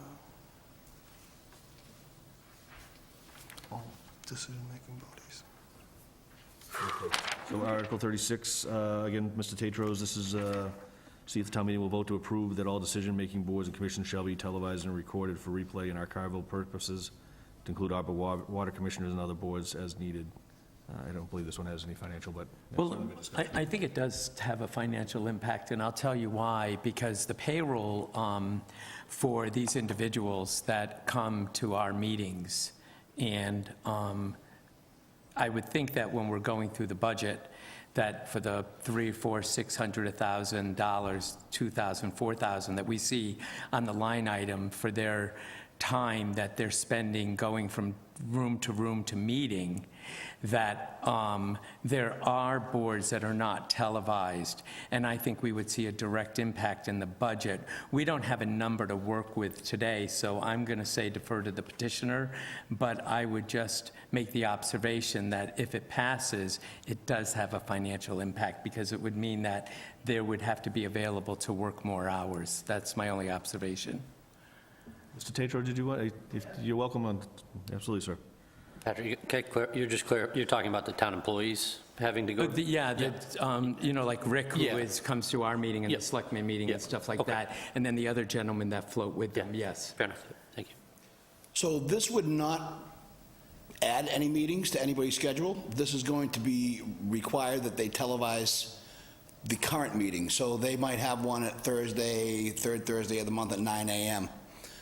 It's not televised. They do their own local minutes. It's recorded on site down at the water department. This is to ensure that those meetings are going to be recorded and they're going to be put onto a local access channel or a YouTube channel of their own creation, whatever it might be. So this is not going to affect anybody else's schedule. It's not going to add any hours to anybody's operation. So to just jump in, and I'm sorry, I think the point we're trying to make is that the town pays someone to be here to run the equipment, to record the meeting. Some of these meetings are not currently televised or recorded. Therefore, we will have to pay someone to be at the meeting in order to do it. Like, the town can't Not mandate. necessarily, and let me explain why. So what I'm advocating here is that they are a quasi-government organization, okay? So let's be clear about that first. So quasi-government organization, we do elect them, and we do pay their bills, so they are withholding, or I should say, obligated to the taxpayers. So as far as the town's role in this, being required to televise these things, that's up in the air, and it's going to be decided on how the water department wants to respond to it. So the water department could invest their own, they could put a couple of cameras up in their little meeting room down there, and they could project it on their own YouTube channel if they want to. It's not necessarily a town burden to do that. If they wanted to move from the water department up here and schedule it with Act TV, that would be their choice to decide how they want to handle it. I guess I'm just trying to, so this isn't specific only to the Water Commission, it's all decision-making boards across the town. Correct, so... I'm not aware at this point whether every single decision-making board is currently televised, but if there are any decision-making boards that are currently not televised, that will have a direct impact on the budget, because we will have to pay people to be at those meetings to record them. Correct. There are That's also water and meetings sewer. that happen currently in rooms that are not wired for sound and for video, so if they're not wired for sound and for video, either we will have to move those meetings to a place that is wired for sound and video, which will affect scheduling and will require additional people, or we will have to pay for equipment to be in place. So there's 100% an impact on the town's budget. There's in my mind, there's no chance that there's not. Okay, and I appreciate that, but yeah. that's not correct. I appreciate your opinion. Thank you. So, and I'm gonna go ahead and I'm move sorry, that we can I not recommend respond? this item. Is there a second? Can we finish discussing? I don't know. So, for the most part, I think Act TV goes to all of the meetings, most of the meetings anyway. But when I was on Housing Board, Housing had taken a vote to not record their meetings. Correct. ACT came in because they have a right to, every citizen has a right to, go to a meeting and record it. But there was one meeting that we had where ACT TV was not there. And so the real question I have with this, first of all, I agree with you, everything should be recorded, everything should be transparent. This is a no-brainer. But the problem I have with this question is, number one, is there any teeth to this, first of all, or is it just a statement? And you still have the mechanic, the physical problem, which was ATV didn't come to our meeting because they were in 2 other places already, or 3 other places. They did not come to our meeting intentionally. Now, Housing, as far as I know, everything is recorded. I know there are certain other departments, like you mentioned, water, which I'm not sure any of those are recorded or televised, but I could be wrong. And so this is just sort of it's just sort of a wide open, like if they don't record it, what happens? We'll let the Attorney General's office decide that. If Well, the that's town the meeting thing, votes on like, it, why would we set ourselves up? we're not setting ourselves up for anything. For not recording something? So You know what I mean? the issue, I do understand what you're saying, but I think you're also going way beyond the scope of what the Finance Committee's concerns are here, to be honest with you. Well, no, in all due respect and point of order, I stated early on that I think there's an impact to the budget. So we're staying within the scope of what we're... I'm just speaking to what Mr. Consilvio was Well, speaking no, to. but I took your I would comment not, as an I'm not over... commenting to what the entire board was saying, so I think that's, Okay. I apologize if that's how it was construed. But what I'm saying is, when I say decision-making boards, we're talking about financial decisions, people that make, contracts, agreements, whatever it might be. If there is a subcommittee, so for instance, the zoning board review committee, that's a subcommittee. That's not necessarily a decision-making board in a sense that it's going to be making recommendations, but it's not going to be making final decisions. So those boards would not be recorded. That would remain the same. The only two boards that were going to be added to this is going to be the water department and the sewer department. Those are the only two boards that make decisions that currently are not recorded. So that's why I wanted to make sure, speaking to the first gentleman's problem, I can tell he's not really happy with it. But quite frankly, it's time for transparency at the water department. They had a $6,000 ethics violation that we paid for. So it's time to start putting some transparency onto the water department. And the first step to do that is to get this through town meeting. If we get this through town meeting, the Attorney General's office can tell us if we have the authority over them or not. And then we can take it from there.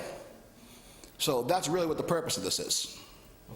Well, then I think I would still agree to the motion to defer it, because your article states to see that if town meeting will vote to approve the that all decision-making boards, and you just clearly said that you're focusing in on the Auburn Water Department. So if your warrant Well, it's the only two that are left. But if your warrant article had just stated one board, it might have been more palatable, but because it does state all boards, that's really the primary, as a decision-making body, we have a whole town that we have to worry about, not just select circles.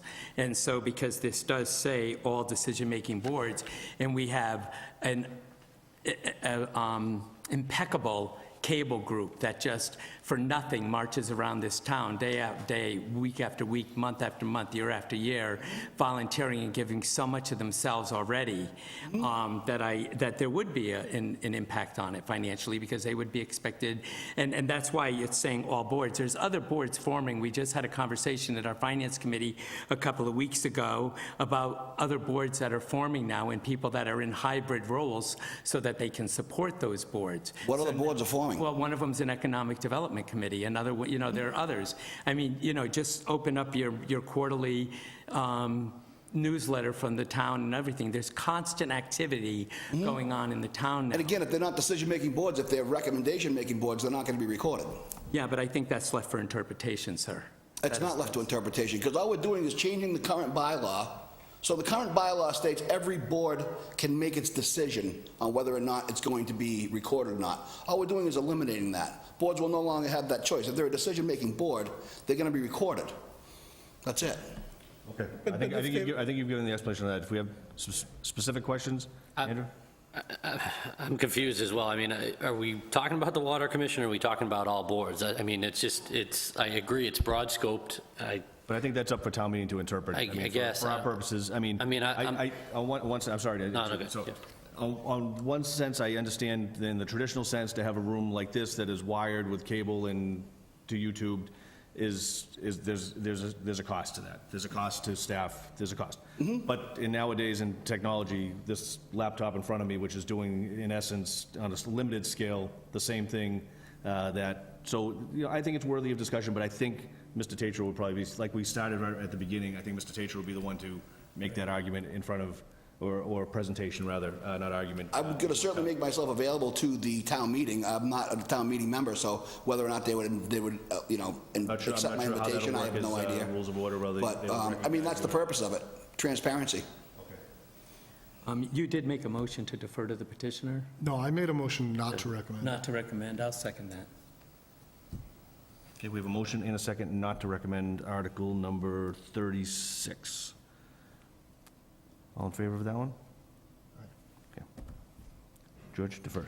Is it no? It's- Yeah, I would not vote yes on it. So we had, I would have just taken no position. I mean, right. it makes sense for transparency. I mean, again, it's really up to the town, meeting voters anyway, but transparency, I think, especially, I would bring up those 2 points if you do talk at town meeting about it's only adding 2 boards, or maybe we list out which boards, They actually are doing that. The clerk's office is looking into it to make Yeah, sure. and then bring up That was all that part of. $6,000. Sorry, there was 2 Board of Selectmen meeting last week, one Thursday, then the Monday, which was the first one. That was discussed at that point too, and all the financial impacts of these types of things, so yeah, and was brought up. I would just say, bringing up that $6,000 violation, that's an example of saving money when we're also maybe spending a little, so that kind of offsets there.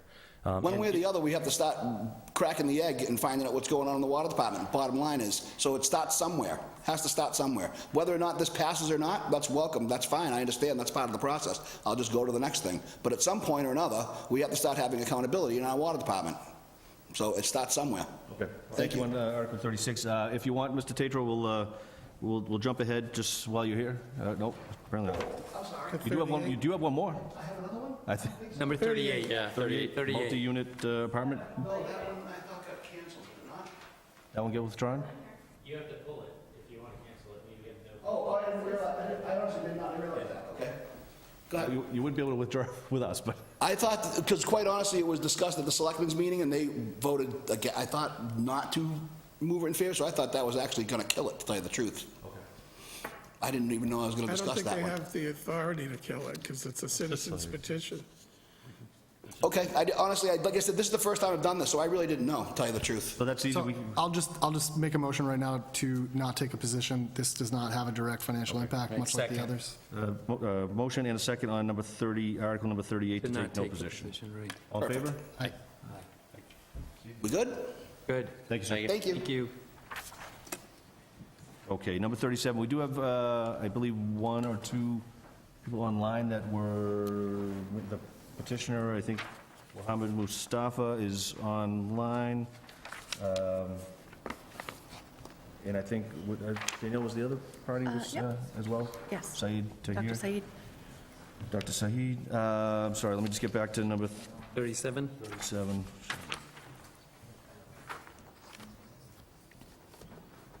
Okay, so this is the establishment of a new cemetery. Any questions relative to this one?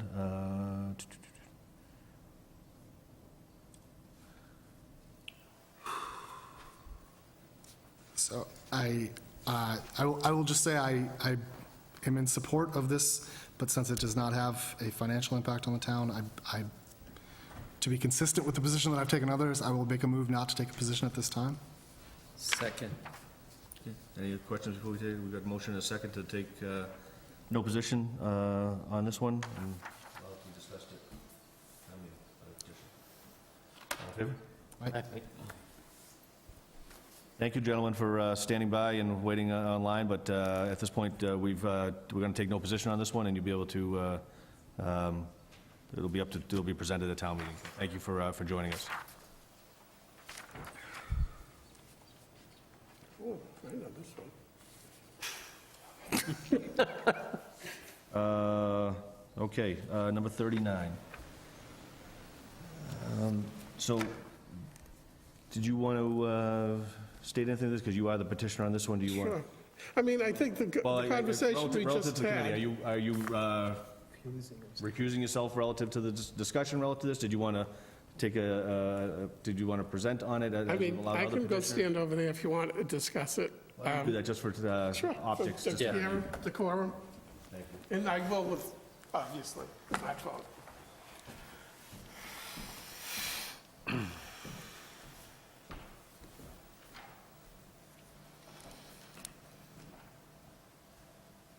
Specifically, it'll just allow you to, just a your brief summary of what this Article 39 entails in, Well, Well, I think the discussion we just had about doing tax abatements for seniors, veterans, and small businesses sort of shows why it would make more sense, because that's it's so complicated. Who do you pick?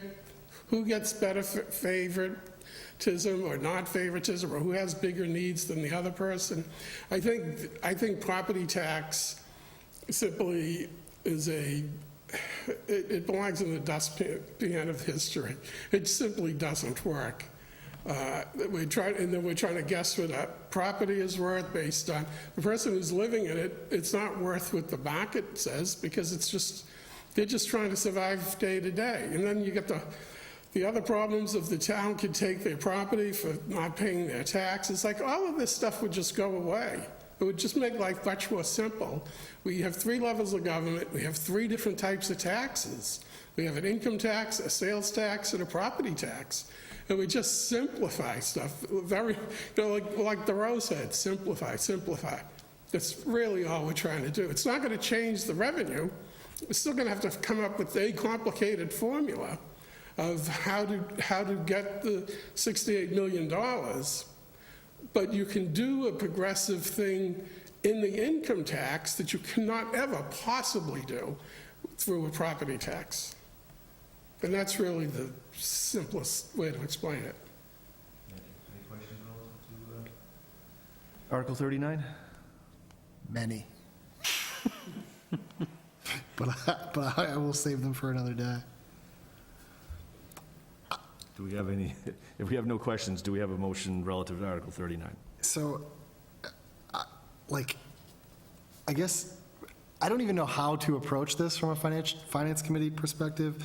I think it's pretty obvious that it would have an impact on budget, both because certain departments, in essence, would be dissolved and other departments would need to be created.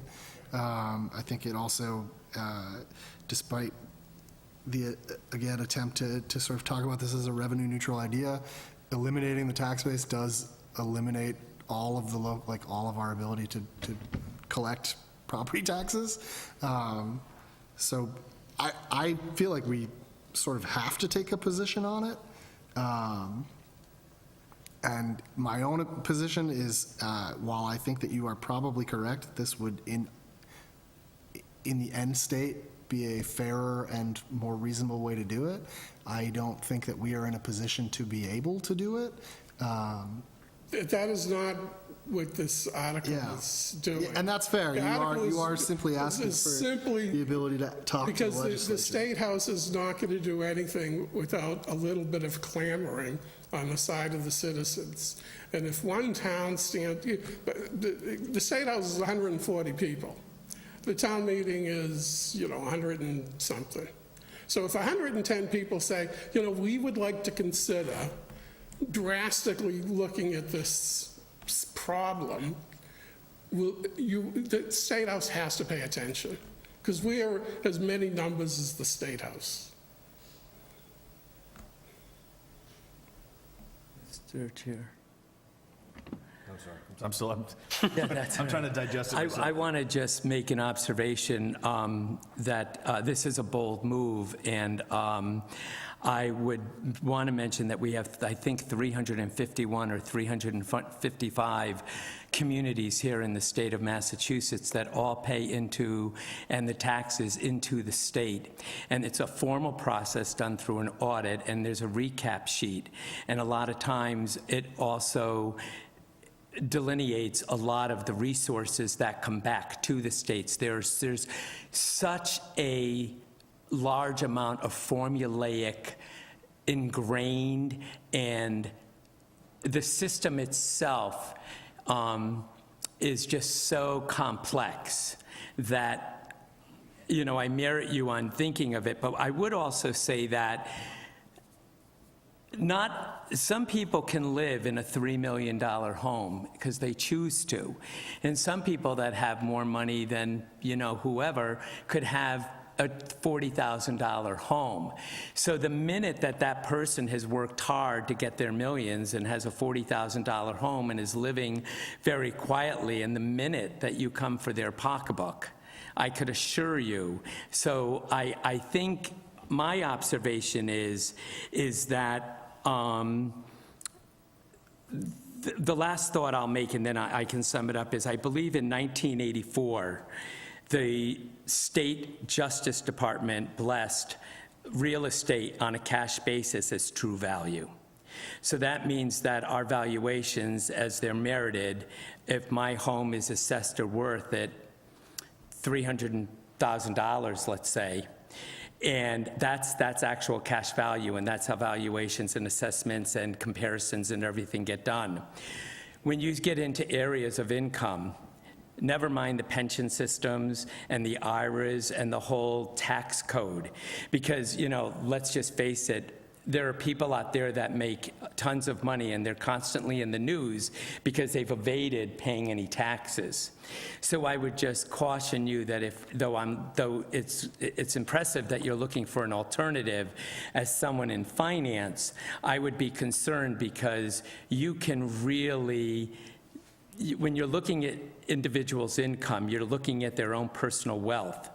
And that has been a thorn in the average person's side, because people that work hard and earn and make a good living deserve every right to have the wealth that they've consumed and earned. That's my take.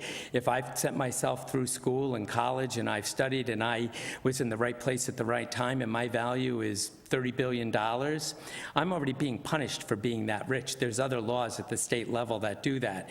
And there's constant tug of war between income and revenue sources for personal income. So I think that though it's a different approach, I don't know that you're going to find, you're still going to have to categorize people. You're going to have to say people make between $50,000 and $125,000, people that make between $175,000 and $300,000, people that make between $375,000, and now do we talk about investment? You know what I'm saying? We're doing all of this already. We're just doing it twice. Well, no, We not already have an necessarily. income tax. Not We have a state necessarily. income tax, we have a federal income tax. In most states, there's an income tax.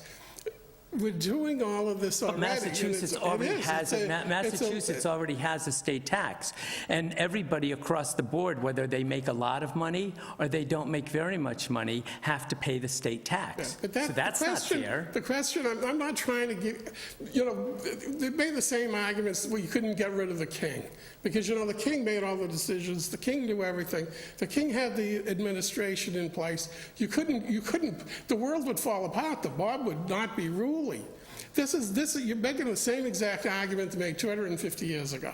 Exactly. Well, in all We can make fairness, changes. 250 years later, it has, and I don't want to take up time, I just wanted to express my thoughts. 250 years later, we're no further ahead. And so I would just say that you've got a very complex, very formulaic methodology in place that is running a nation. So thank you. I commend you on putting it forward. I certainly understand. It is very complicated. This is why a simple solution sometimes is the best solution for complicated things. So since, no, does anyone else have something? Sorry. I would just say, like Patrick said, we all, respect the efforts. You say it's simple, it doesn't, implementing it going forward doesn't sound like it would be that simple to do. Like, even if this passes, who would be in charge of it in the town? Just figuring all that out and then making all the changes. And, change is scary to most people. This would take years to execute. I mean, this is And not, change is I would have to, presumably, I'd be on the committee. So is your intent to get a subcommittee or to bring it to the town's attention through town meeting and then have a group of people try to pursue it? Yeah, we'd have to have a committee, and we would have to, so the bigger issue here is sort of like, the pause that happened at our last finance meeting, when I said, can't we look at the Excel files? And there was that, ooh, well, guess what? You do that with the Department of Insurance and the Department of Revenue, they'll be like, what? You're not allowed in here. You're not allowed to ask us questions. You're not allowed to make suggestions on how we operate the system. We've already decided. It's 250 years old.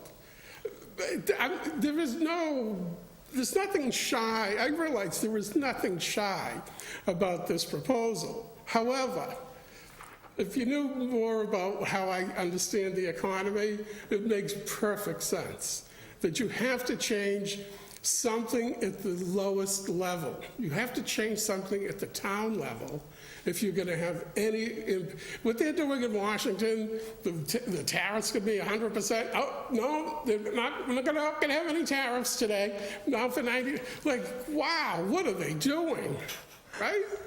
They're not like, we're not going to get any relief from Washington, not for ever. Yeah, I think we're going to stick to it. We're going to stick to our warrant. So anyway, but all I'm saying is this will change the system. It'll take time, absolutely. But, you know, I can clear the path, but I have to have support. And that's really all I'm asking for. I was just going to add to it when I was talking that, kind of like Patrick said, you go after people's money. Like, I mean, with this, you know, what if someone owned 5 properties in Auburn, but they rent them all out and they live somewhere else? So then, That's just can questions we we have to charge a deal with. resident of a different town on their income? Like, that would be a weird. And then, you know, people making a lot of money here, they're making $250,000, and then, oh, you know, I'm going to Charlton now, or, you know, Sutton, anywhere else. It would scare those people away, because they're paying more to live here. I mean, we had the same problem. DJ's has 10 stores. Hold on, Steve. To George's point, like, I agree with you. As my family started to get older, my teenage children, at some point, I think they're going to end up coming home, right? They'll probably, until they can save enough money to put a down payment on a house or afford rent. And now my household is getting charged for myself, my wife, and, you know, adult children who are back home where other people may not be reporting that, or you mentioned rental, you know, landlords, how we... Right. How do you go after someone? It's very complicated, and I do applaud you, Steve, because you do think, if anybody I've met, think outside the box. I just don't know that exactly how this is phrased, you know, how we even take really a true position on it, or what town meeting's going to sort of do with it, but I do applaud you, Steve. I love the way you're thinking and being creative. So I will say, given that this does not attempt to change the tax base, it just attempts to give us the ability to discuss it with the state legislature, I don't think that there is a direct financial impact based on the wording of this exact article, so I will move that we take no position at this time. Okay, we have a motion to take no position on Article number 39. We have a second? Second. Jordan, a second? We have a motion and a second. All in favor? Aye. Number 2 for Steve. Number 2, Article 40. Its summary is to explore forming a publicly owned community development financial institute. Want to give us the So that's very short? that's a much bigger. Because, you know, that actually could have, that could actually be done much quicker, ironically. Although it would still take legal changes at the State House. Because CDFIs right now come out of the U.S. Treasury, and they only work on, and they generally do like small projects. You know, there's like a half a dozen of them in Worcester, there's one in Charlton, I think there was one in, you know, there's not a lot of CDFIs generically. There's at least, there's at least one in the state of Massachusetts, because they've done like 780 projects. None of them are suggesting that we pool our money together and sort of self-insure like we do with the health insurance. So the town is self-insuring health insurance. So the same logic of that you would save money, that you can administer it better, we could be doing the same thing with property insurance. Instead of shipping it to, you know, Hartford or New York City or wherever we're shipping the money to, we keep the money here, and the same profits that the insurance company's making. You know, this would also require a lot of changes from the State House. And I'm sure the Department of Insurance would be wondering what the heck is going on. But, you know, if they can regulate the industry, why couldn't they regulate a town doing the same exact thing that the industry does? It's no different than a light company. Holden has a light company, Shrewsbury has a light company. It's not that hard to run a business. We have enterprise accounts, they're just running a business. So it's not really as crazy or as difficult as an idea as it sounds, but it does change the flow. And that same instrument, and I don't know if they do them in Massachusetts or not, but that same instrument also works as a credit union. So we could, in fact, be creating our own public bank. Public banks exist in the country. I don't know, but I don't think we have any in Massachusetts. So this would be, in effect, the first public bank. But that would still be at a different level of maturity than we would start at. The thing to start at would be simply to look at, insuring people's real estate, and so that when there's a problem, when there's a problem with real estate, you're hiring local people to fix it. So why are you going to Hartford or New York or wherever to get the money to fix it?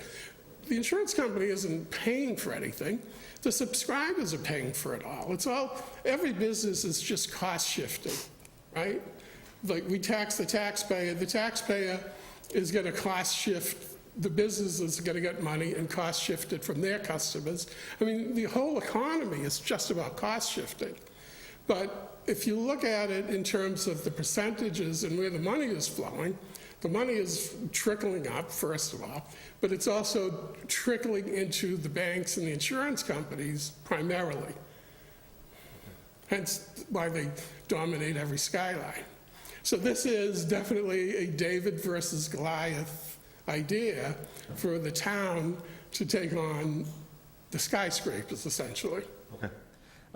Questions relative to this one? I think, Andrew? So you're proposing kind of like we have the town aggregate for power, your people would opt into this program and would hopefully see the benefit of lower insurance premiums by bonding everybody together as a town for a better rate. That's what you're getting at? Okay. Additional questions? I'll just say, for the same reason as the last one, since this is really just requesting that the town seek approval from the state legislature, I don't think that there's a direct financial impact in the wording of this article, and therefore I would move that we take no position at this time. Okay, we have a motion to take no position on Article number 40. Second, all in favor? Aye. You just put more committees on your plate, Steve.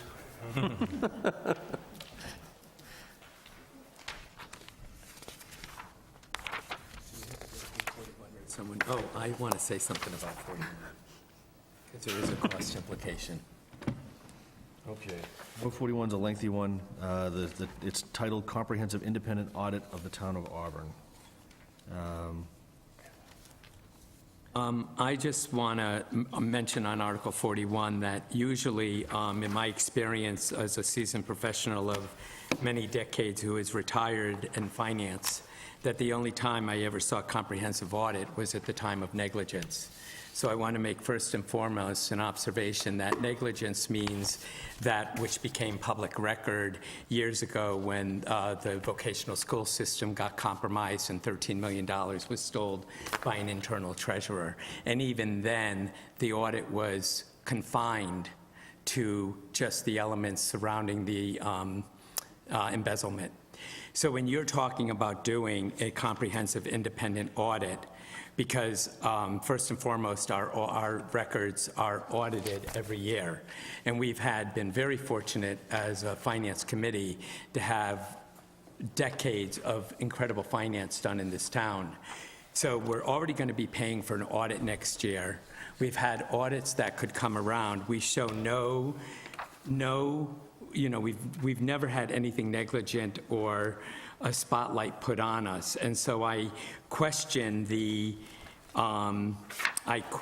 because this would be, let's price them anywhere from 150 to, I can put an amount on this warrant article without it even having an amount, because an independent audit's going to probably cost anywhere from $150,000 to $300,000, and then some. And it does say, I made sure before I spoke, but on one of them, it does say that the scope of the proposed audit is intentionally broad and comprehensive.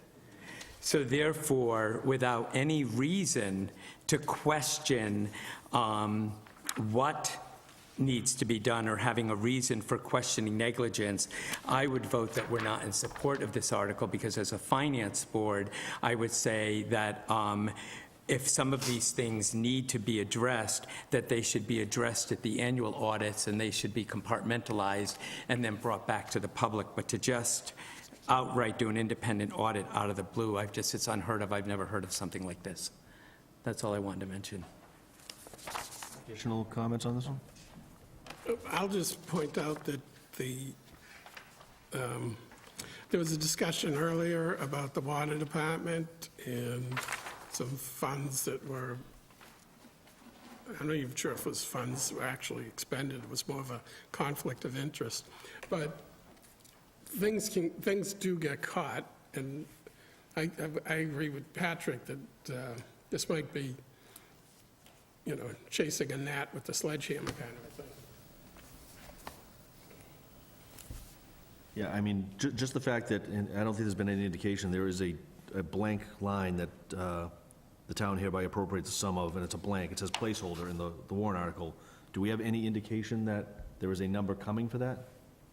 I just want to give some additional information. I have actually contacted a couple of firms, and I've sent a copy of this citizens petition to them. I just want them to give me a general estimate of what we would be talking about here. So I am hoping to have at least one quote, if not multiple quotes on this.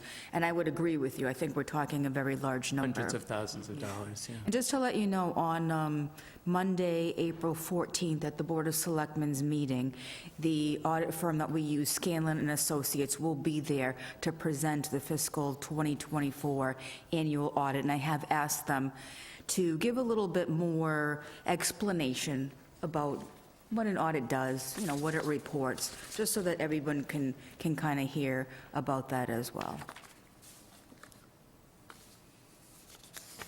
I mean, I'm all in favor of, transparency and open books and let people see. We televise these meetings, we go over line by line on things, but there is a potential significant cost to this in this,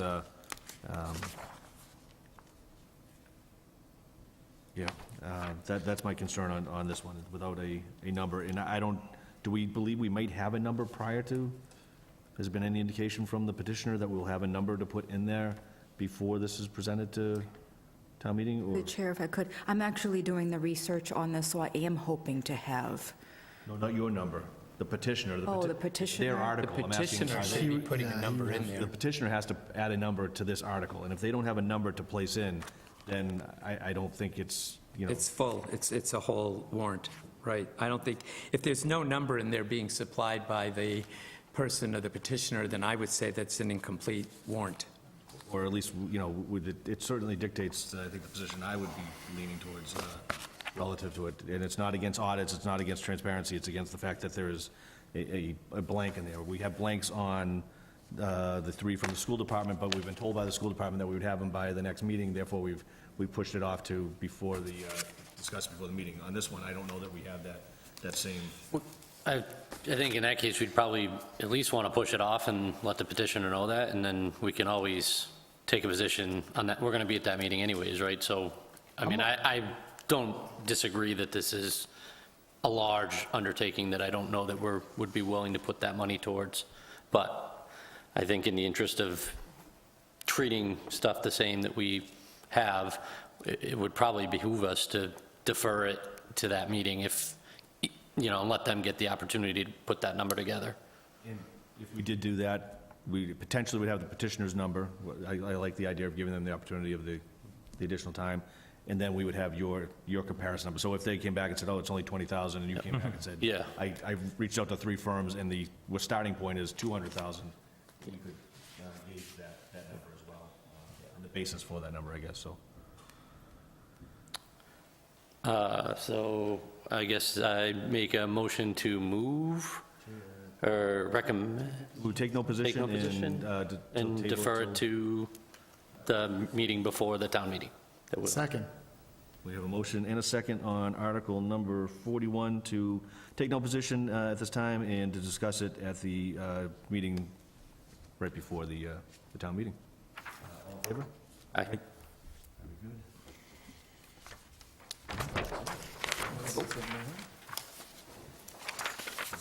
Somewhere under all this. We have minutes. We did have some minutes. If there's no questions relative to the minutes, everybody's received them.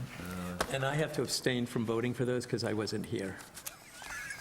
Patrick's abstaining. We don't vote. We're not voting on them, but if we were to vote, if you did have any questions, so we don't have any of those, we'll consider those accepted. And do we have a motion to adjourn?